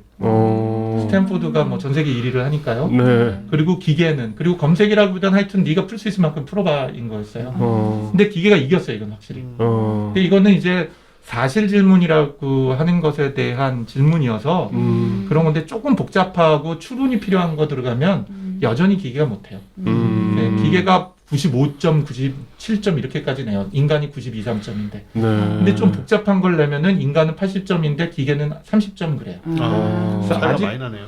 푸는 문제마다 갈 길이 되게 멀어요. 예. 어쨌든 네. 이걸로 수능 풀어가지고 아직 좋은 대학은 못 가는. 좀 더 발전하면 막 모르는 거잖아요. 귀에 뭐 꽂고 막 그런 컴퓨터 물어볼 근데 수 있는 그게 거잖아요. 이제 비슷한 게 많이 시도됐던 게 네. 작년, 재작년까지 했었던 도쿄대 입시 문제하고 그쵸. 똑같아요. 맞아요. 아 진짜. 거기서도 매년 이 하고 있잖아요. 독해 문제를 푸는데요. 네. 도쿄대는 입학을 못해요. 어. 근데 일본 전체의 상위 30% 대학교인가는 네. 들어가요. 네. 그러니까 실제로 그 인공지능보다 못하는 학생들이 되게 네. 70%가 있는 거죠. 그러게요. 이게 결국 그래서 그 뭐 지난번에 우리 여기에서도 얘기 나왔던 것처럼 GPT-3가 정말 흔히 말해서 그 뭐 저는 뭐 스트롱 AI라고도 얘기도 하고 Artificial General Intelligence AGI라고 얘기하는 거에 가까이 가고 있냐. 철학적 기조로 본다면 또다시 중국인의 방 또는 튜링 테스트를 가는 거예요. 우리 네. 입장으로 봤을 때는 얘한테 말을 하면 그럴듯하게 말을 하고요. 네. 얘한테 번역을 하라 그러면 그렇게 번역을 해요. 이 사람보다 훨씬 그 아둔하게 대답하는 진짜 사람들 얼마나 많습니까? 아시는 것처럼 요번에 GPT-3 같은 경우가 네. 제일 많이 그 쌓아 올린 게 얼마 정도였더라? 그 96개인가까지 쌓아 올렸어요. 예. 예, 그 굉장히 많이 쌓아 올렸죠. 그게 GPT-2 때는 48개의 트랜스포머였는데 그러면은 얘한테 말을 하면 그럴듯하게 얘기하고 제일 많이 쌓아 올린 거는 실제로 사람들한테 예전에도 비슷한 걸 했었지만 이게 사람 쓴 건지 기계로 쓴 거냐 한지 이번엔 거의 전혀 구별을 못 했거든요. 네, 네. 그 52%가 3% 나왔다고 네, 보니까 네. 그거는 튜링 테스트를 통과했다라고 그냥 보면 되는 건가요? 글쓰기에 대해서는 거의 글쓰기에 그렇다고 대해서는. 보는 거죠. 네. 구별하기 힘든 상태가 된 거니까요. 튜링 테스트 통과 못한 인간들 얼마나 많네요. 무슨 말이야? 아 진짜로. 나 가끔 그 캡차 틀리는데 네. 튜링 근데 이제 테스트 통과 못하는 튜링 테스트의 태스크가 네. 신문 기사 쓰는 거다라고 하면 통과된 거죠. 네, 그런데 아, 대화하게 대화라고 하는 하면. 거다라고 네. 하는 순간에 얘는 음. 잘 못해요. 그러니까 대화한다 그러면 우리는 문장을 오늘 저희가 뭐 1시간, 2시간 동안 대화를 하고 있잖아요. 네. 그러면 1시간 전에 했던 말도 기억을 하고 그렇잖아요. 그쵸. 네. 얘는 그런 기억력이 없어요. 그게 문제구나. 아, 기억력이 없어요. 그것뿐만 아니라요. 또 두 번째는 대화에 대한 주제를 파악을 하고 그 주제에 관련되어 있는 전략을 세운다든지 하는 게 아니라 아까 말씀드렸잖아요. 아. 앞쪽에 클루로 지어진 것 같고 지가 또는 그 목표 태스크에서 자기가 파인 튜닝 할 때 배운 목표에 맞춰서 그냥 한 단어씩을 계속 생성해내는 것 뿐인 거예요. 그걸 잘. 그런데 만약에 그거를 전혀 다른 어떤 태스크를 한다, 그럼 얘가 바보가 되는 게 뭐는 이런 거예요. 지문을 줘요. 그 아까 리딩 컴프레hension이라고 네. 얘기했던 거에. 예, 지문을 주는데 위에서 있는 것 중에서 뭐 그 지문 중에서 뭐 대한민국 대통령의 전 직업은 무엇인가? 뭐 그러면 예를 들자면 뭐 정당 대표일 수도 있고 뭐 변호사일 수도 있는 거죠, 지문에. 네. 근데 얘한테 위에 있는 지문에서 남자는 총 몇 명인가? 몰라요. 아, 그 대통령의 성별에 대한 어떤 그런 힌트가 만약에 그 글에 없다면. 없다. 그 문장이 없으면 모르는 거예요. 아. 그것뿐만 아니라 그거를 세는 방법도 알기 어려운 거죠. 아. 그러니까 그렇구나. 정말 단순한 것도 못 풀어요. 그래서 이번에도 GPT라는 거하고 버트라는 게 한 부모에서 나왔지만 절반 정도는 중첩돼 있거든요. 언어 모델을 만든다는 거에서. 그래서 동일한 문제를 해결할 수 있는데 어떤 거는 버트가 훨씬 잘해요. GPT-2보다. 네. GPT-3보다. 네. 심지어 GPT-3가 훨씬 많은 컴퓨터를 사용을 했고 훨씬 많은 데이터를 썼음에도 불구하고. 그래서 GPT가 아까 질문하신 거 보면 3가 명확히 한계가 있고요. 많은 사람들이 신기하다라고 보는 건데 정말 신기한 정도인 거지 이게 사람 수준에 왔다라고 얘기하기 힘들고 반복적인 업무들을 더 잘해내고 예를 들면 글쓰기 중에서 뭐 기사 쓰는 거다 그러면 충분히 인간 수준까지 올만하구나 라는 것까지는 그렇구나. 확실히 온 거죠. 그렇구나. 제가 되게 재밌다고 생각한 건 이거 자체가 막 엄청나게 막 사람을 능가하고 그럴 것 같진 않은데 사람들이 이 인공지능에 대해 갖는 태도 같은 거 있잖아요. 네네. 그러니까 이 인공지능이 이런 말을 한 거에 대해서 되게 막 큰 의미를 부여하고 그렇죠. 그런 게 오히려 조금 재밌는 현상인 것 같았어요. 저는 그게 이제 굉장히 큰 변화 중에 하나라고 보는 게요. 저희 전에 보스턴 다이나믹스에서 만든 로봇, 개 로봇 발로 막 차고 네, 맞아요. 막 때리고 밀고 넘어뜨리고 그러면 사람들이 불쌍하게 생각하잖아요. 네. 예, 그리고 로봇 학대 그만하라고 하고 그게 인간은 아시는 것처럼 인간 생존에 굉장히 뇌에 깊이 있는 것 중에 하나가 공감 능력, 감정 이입을 하는 건데 이 정도 조금씩 되면 사람들이 저희 무생물인 자동차도 이 애지중지 애마하면서 그렇죠. 딱 네, 그렇죠. 네, 말도 걸고 맞아요. 뭐 내비게이션하고도 서로 대화하죠. 대화하고 살아요. 근데 점점 그 이제 애정을 갖게 될 수 있죠. 그리고 이제 공감하게 되고. 그러니까 이게 인공지능에 대해서 이제 그 정말 기술적인 그 내막을 잘 아시는 분들이 접근하는 방식하고 사회가 접근하는 방식하고 다 다를 수밖에 없는데 사실 사회적인 관점에서 보면 인공지능이 충분히 인간같이 행동하면 그냥 말씀하신 것처럼 그냥 의인화해버리고 공감해버리고 또 그 인공지능이 사회에서 그런 역할을 또 하게 된다는 거죠. 그렇죠. 그런 느낌상으로는 꽤나 지금 GPT-3 어떤 충격으로 인해서 네. 뭔가 좀 양질 전환이 일어난 느낌 같은 게 좀 보이긴 하거든요. 그렇죠. 사람들 네, 그 다른 형태이긴 하지만 사실은 알파고 때도 비슷했던 그렇죠. 거죠. 네, 그런 게 이제 계속 나오게 될 것 같아요. 네. 뭐 누가 쓴 글을 보니까 뭐 이런 얘기를 하더라고요. 그 이번에 GPT-3에 대해서 누가 맞는 척하고 아는 척하지만 사실 안다고는 할 수 없는 것 같다. 그러면은 이게 약간 그러면은 아는 척하는 거지 실제로 알지 못하는 거냐? 이게 약간 다시 튜링의 질문으로 가야 돼요. 맞아요. 이미테이션 게임에. 네. 그래서 기계는 기계답게 생각한다는 굉장히 유명한 말을 남겼는데 그 우리답게 생각하지 않는다 그래서 생각 안 하는 거냐? 맞아요. 이제 네. 좀 그런 이제 질문을 하게 만들죠. 최근에도요 저희 회사에서 그래서 재미난 게 그럼 한국은 GPT를 아느냐 해요. 그래서 저희 회사도 하고 뭐 SK텔레콤에서도 하는데요. 아. 최근에 모 대기업에서 저희 회사 보고 5살짜리 인공지능을 만들어 달라고 찾아왔어요. 그래서 그 인공지능에다가 GPT 2.5세대 정도 됩니다. 그걸 갖고 이제 학습을 시켰어요, 대규모로. 그렇게 학습을 시킨 다음에 이 5살짜리 아이를 2개의 아이로 나눴어요. 그래서 실제로 프리 트레이닝을 하는 거, 그러니까 프리 트레이닝을 하는 것은 사전 학습을 시키고 사전 트레이닝을 했던 거는 대략 한 13억 단어 정도를 한국말을 가르쳤어요. 그 다음에 이제 도메인 학습을 하는 거를 저희가 또다시 한 5억 단어 정도, 5억 문장이네요. 그런 정도로 가르쳤어요. 그 다음에 이 인공지능을 2개 아이로 복제를 했어요. 그 다음에 한 애한테는 막 유튜브를 보여줬어요. 2달 동안에. 네. 2달 동안 유튜브. 네. 또 한 애한테는 어린이용 컨텐츠로 2달 동안에 보여줬어요. 그래서 이 2달 동안 보여주는 걸 파인 튜닝을 한 거예요. 네. 각각 기준으로는. 네, 네. 그렇게 하고 이 이 엄마들하고 대화하도록 했거든요. 아. 그랬는데 말하는 게 애가 완전히 바뀌어버린 거죠. 그 인공지능 애가. 네, 네, 네. 그리고 사람들이 되게 재밌어하면서 저희 회사가 한 달 전에 굉장히 많이 들었던 얘기가 뭐냐면요. 이건 거짓말일 거다. 인공지능이 아니라 미리 다 시나리오 짜놓은 것 같고 저도 그 광고 보면서 저도 그건 줄 알았는데 그냥 아니요, 미리 정해놓은 스크립트인 줄 알았는데. 미리 정해놓은 스크립트가 아니라 지가 다 이 GPT 저희는 이제 GPT-2하고 3까지는 못 갔고요. 네. GPT 2.5 정도까지 온 거거든요. 그래서 그걸 갖고 애가 다 만든 거예요. 그래서 그거 한번 잠깐 들어보세요. 네네. 재밌습니다. 네. 이 보시면 네. 인간의 말을 학습하는 두 인공지능. 어떤 말을 하게 될까요? 그래서 이게 실제로 모델했던 엄마예요. 네. 안녕, 가람아, 반가워. 엄마, 반가워요. 같은 질문에 이번 인공지능 가람이의 반응은 어떨까요? 뭐가 반가워요. 나한테 간식 좀 그만 좀 줘. 오늘 유치원에서 뭐 했어? 선생님이 종이접기 알려줬어요. 오늘 친구들하고 뭐 하고 놀았어? 친구들이랑 실컷 놀이터에서 실컷 놀았어요. 가람이는 어떤 동영상 제일 좋아해? 강아지 동영상은 개 좋아. 가람이는 어떤 장난감 제일 좋아해?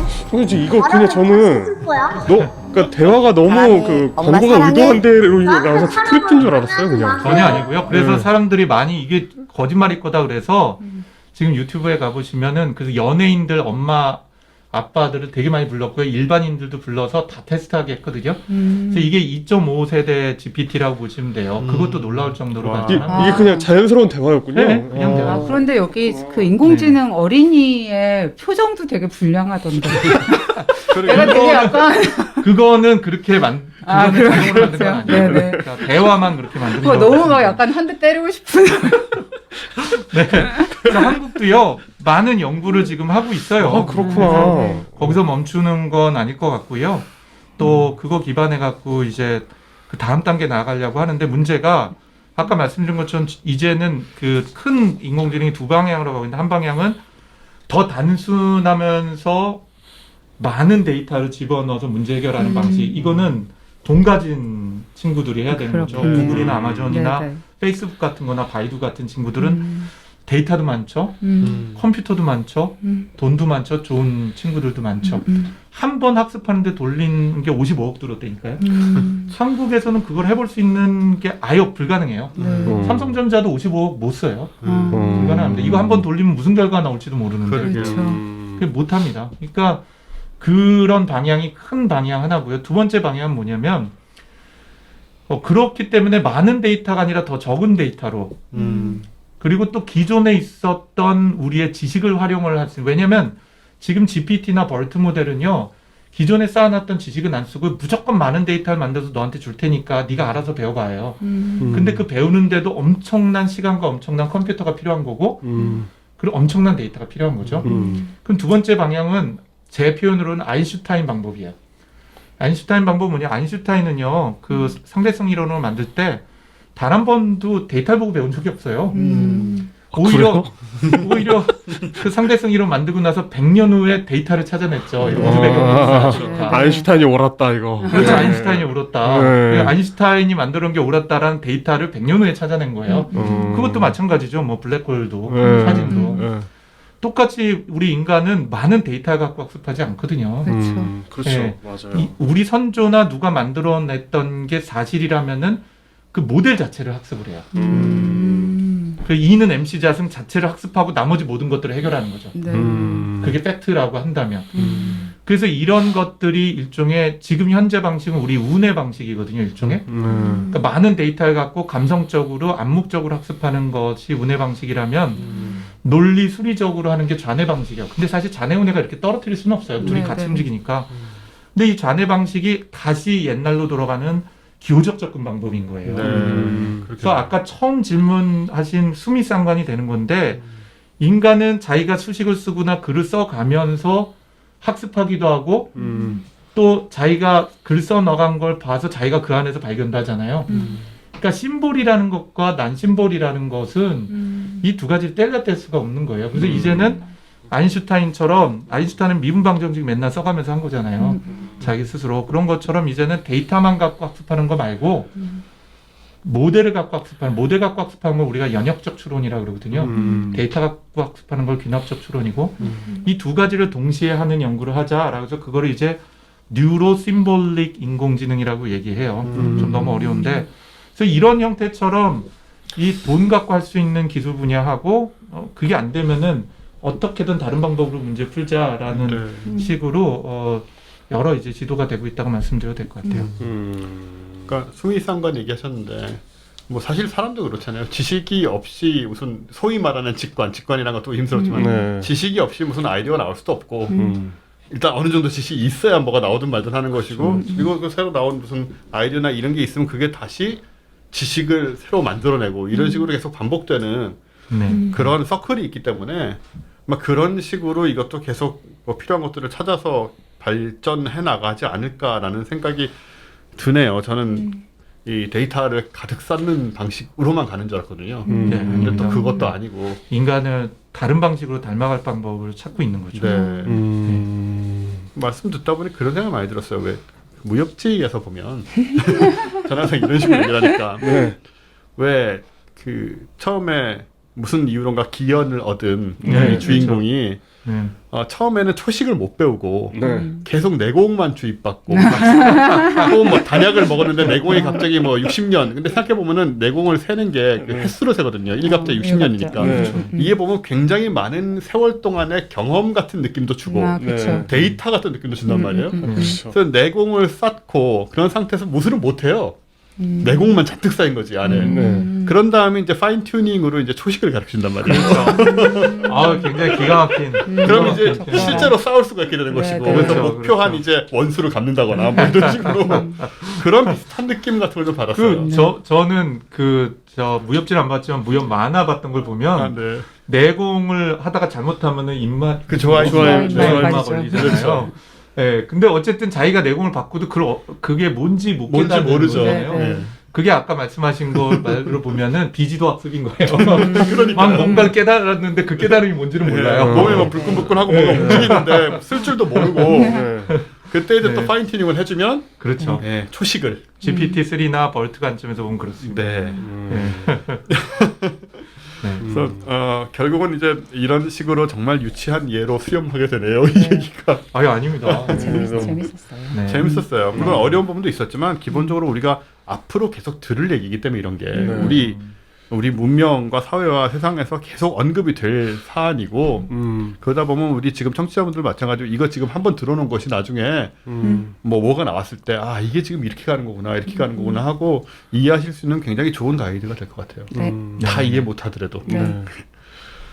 자 이렇게 우리가 기나긴 예, 9월의 뉴스룸을 정말 근데 지난번에 우리가 GPT 같은 거만 아주 단편적으로 했지만 그것이 정말 현상에 대해서 우와 하는 수준이었다면 굉장히 깊이 있게 설명을 해주셔서 훨씬 이해가 그럼요. 네. 더 나은 이해가 된 것 같지 않습니까? 그렇죠. 그럼요. 뭐 설사 뭐 모르는 부분이 있다 하더라도 이해도 이해지만 또 경향이라든가 흐름이라든가 현재 뭐 우리나라의 상황까지도 다 알게 돼가지고 어쨌든 잘 모르시겠는 분들 여러 번 들어보시고요. 우리 팟캐스트 특징이잖아요. 그게 여러 번 듣는 거. 네. 어쨌든 왜 그래픽 카드를 써야 되는지 정도는 알아야 그래서 바둑판 사진 찍는 게 아니었습니다. 여러분. 근데 정말 그렇게 많은 분들 많았어요. 네. GPU는 그렇게밖에 쓴다고 생각 못하기 때문에 그렇죠. 네. 예, 그게 아니다. 그거 하나만 알아도는 아니고. 어쨌든 너무 이렇게 긴 시간 동안 고생 많이 해주셨고요. 네. 너무 열심히 말씀해 너무 주셔서 재밌었습니다. 네. 이렇게 힘드시지 않으셨을까 싶을 아유, 정도로. 별 말씀이요. 네.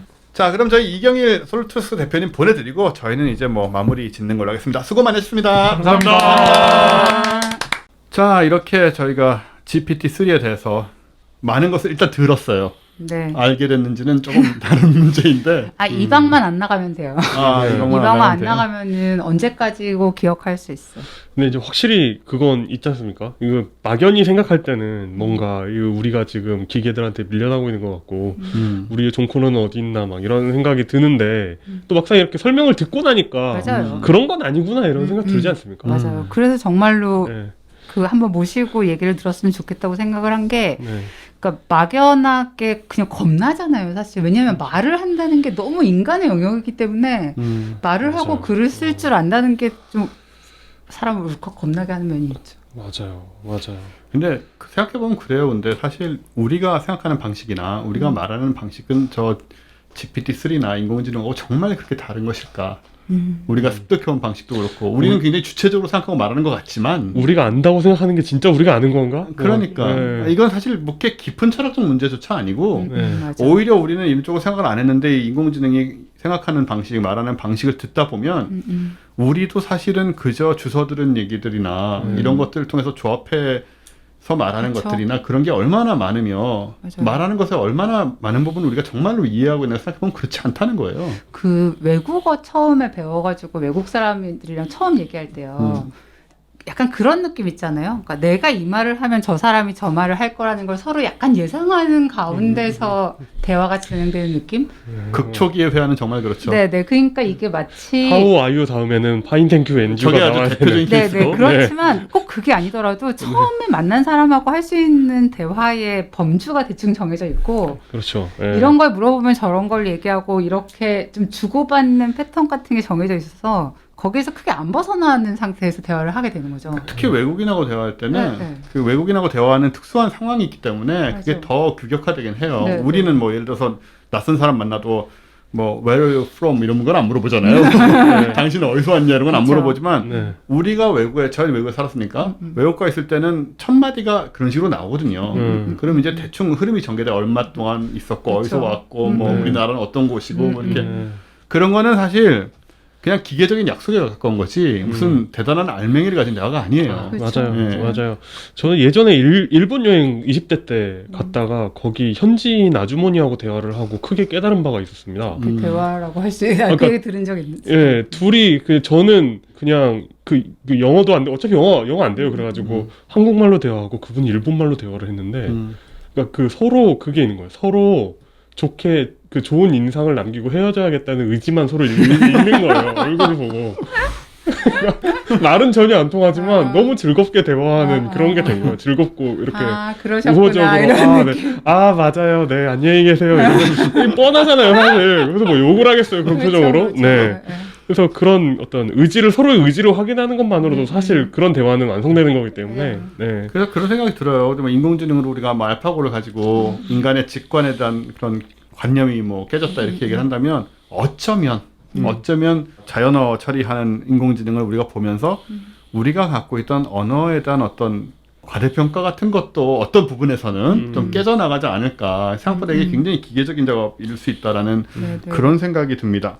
우리 혹시 뭐 전달할 얘기 있나요? 네. 매우 중요한 일이 있죠. 네. 네, 저희가 계속해서 실물을 보여드리지 못했던 필라와의 콜라보로 만들어낸 메이드 인 필라 스포츠 기술의 절정체. 네. 그거는 거짓말이고요. 어쨌든 메이드 인 스페이스와 필라가 함께 만든 바닥이 중요해요. 바닥이. 네, 문 랜딩 드리프터. 네. 지금 실물이 나왔습니다. 이 바닥에 찍으면은 이제 그 아폴로. 네, 아폴로 그거랑 똑같은 무늬가 찍히게 만든 그렇습니다. 거고요.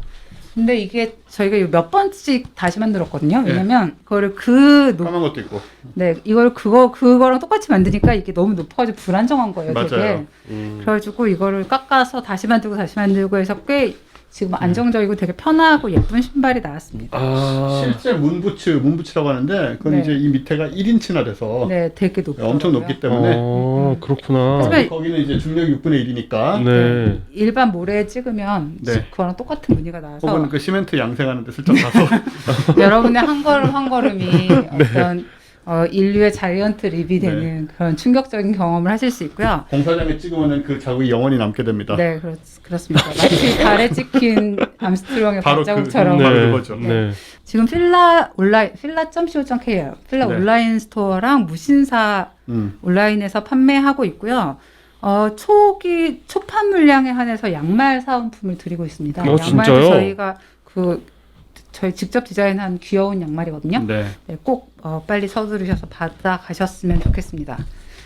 그리고 지금 아마 유튜브에 저희가 지난주 수요일 날 진행했던 언박싱 영상이 올라와 있을 테니까 참고하시면 될 것 같습니다. 네. 지니 누나와 함께하는. 하지 말라고. 진이 누나? 네. 아니 진이가 아니고 진이 누나. 진이. 네. 내 동생 이름인데. 진짜? 맞다. 네, 어쨌든. 그건 뭐예요? 그렇고요. 이거는 그냥 저희 김지현님이라는 분이 네네. 저희들을 그려주셔가지고 너무 예뻐서 뽑아가지고 왔는데 제가 날씬하던 시절. 아니 사실 이용 기자 너무 미화가 지나치다는 느낌이 사실 있긴 제가 하고요. 신뢰하던 시절이군요. 네, 감사합니다. 그래서 예쁜 그림 그려주셔서 자랑하러 들고 나왔습니다. 네. 저는 뚱뚱하던 시절이라 마음에 안 들지만 아니에요. 불과 몇 달 전 뚱뚱하던 시절. 전 사실 지금의 파토님을 그렇게 이 사람에 비해서 낫다고 생각하지 않아요. 그럼 뭐 우리 진이 누나의 생각은 난 알 거 아니고. 자, 그러면 저희 이제 뉴스룸 이 정도에서 정리하고 어쨌든 뭐 어려운 얘기니까 한 번 더 들어보시고요. 네. 저희는 다음 주에 저는 아니고 곽재식 작가님과 다음 주에 함께 격동 500년으로 두 분은 찾아뵙는 걸로 하겠습니다. 네. 네, 수고 많이 했습니다. 감사합니다. 감사합니다.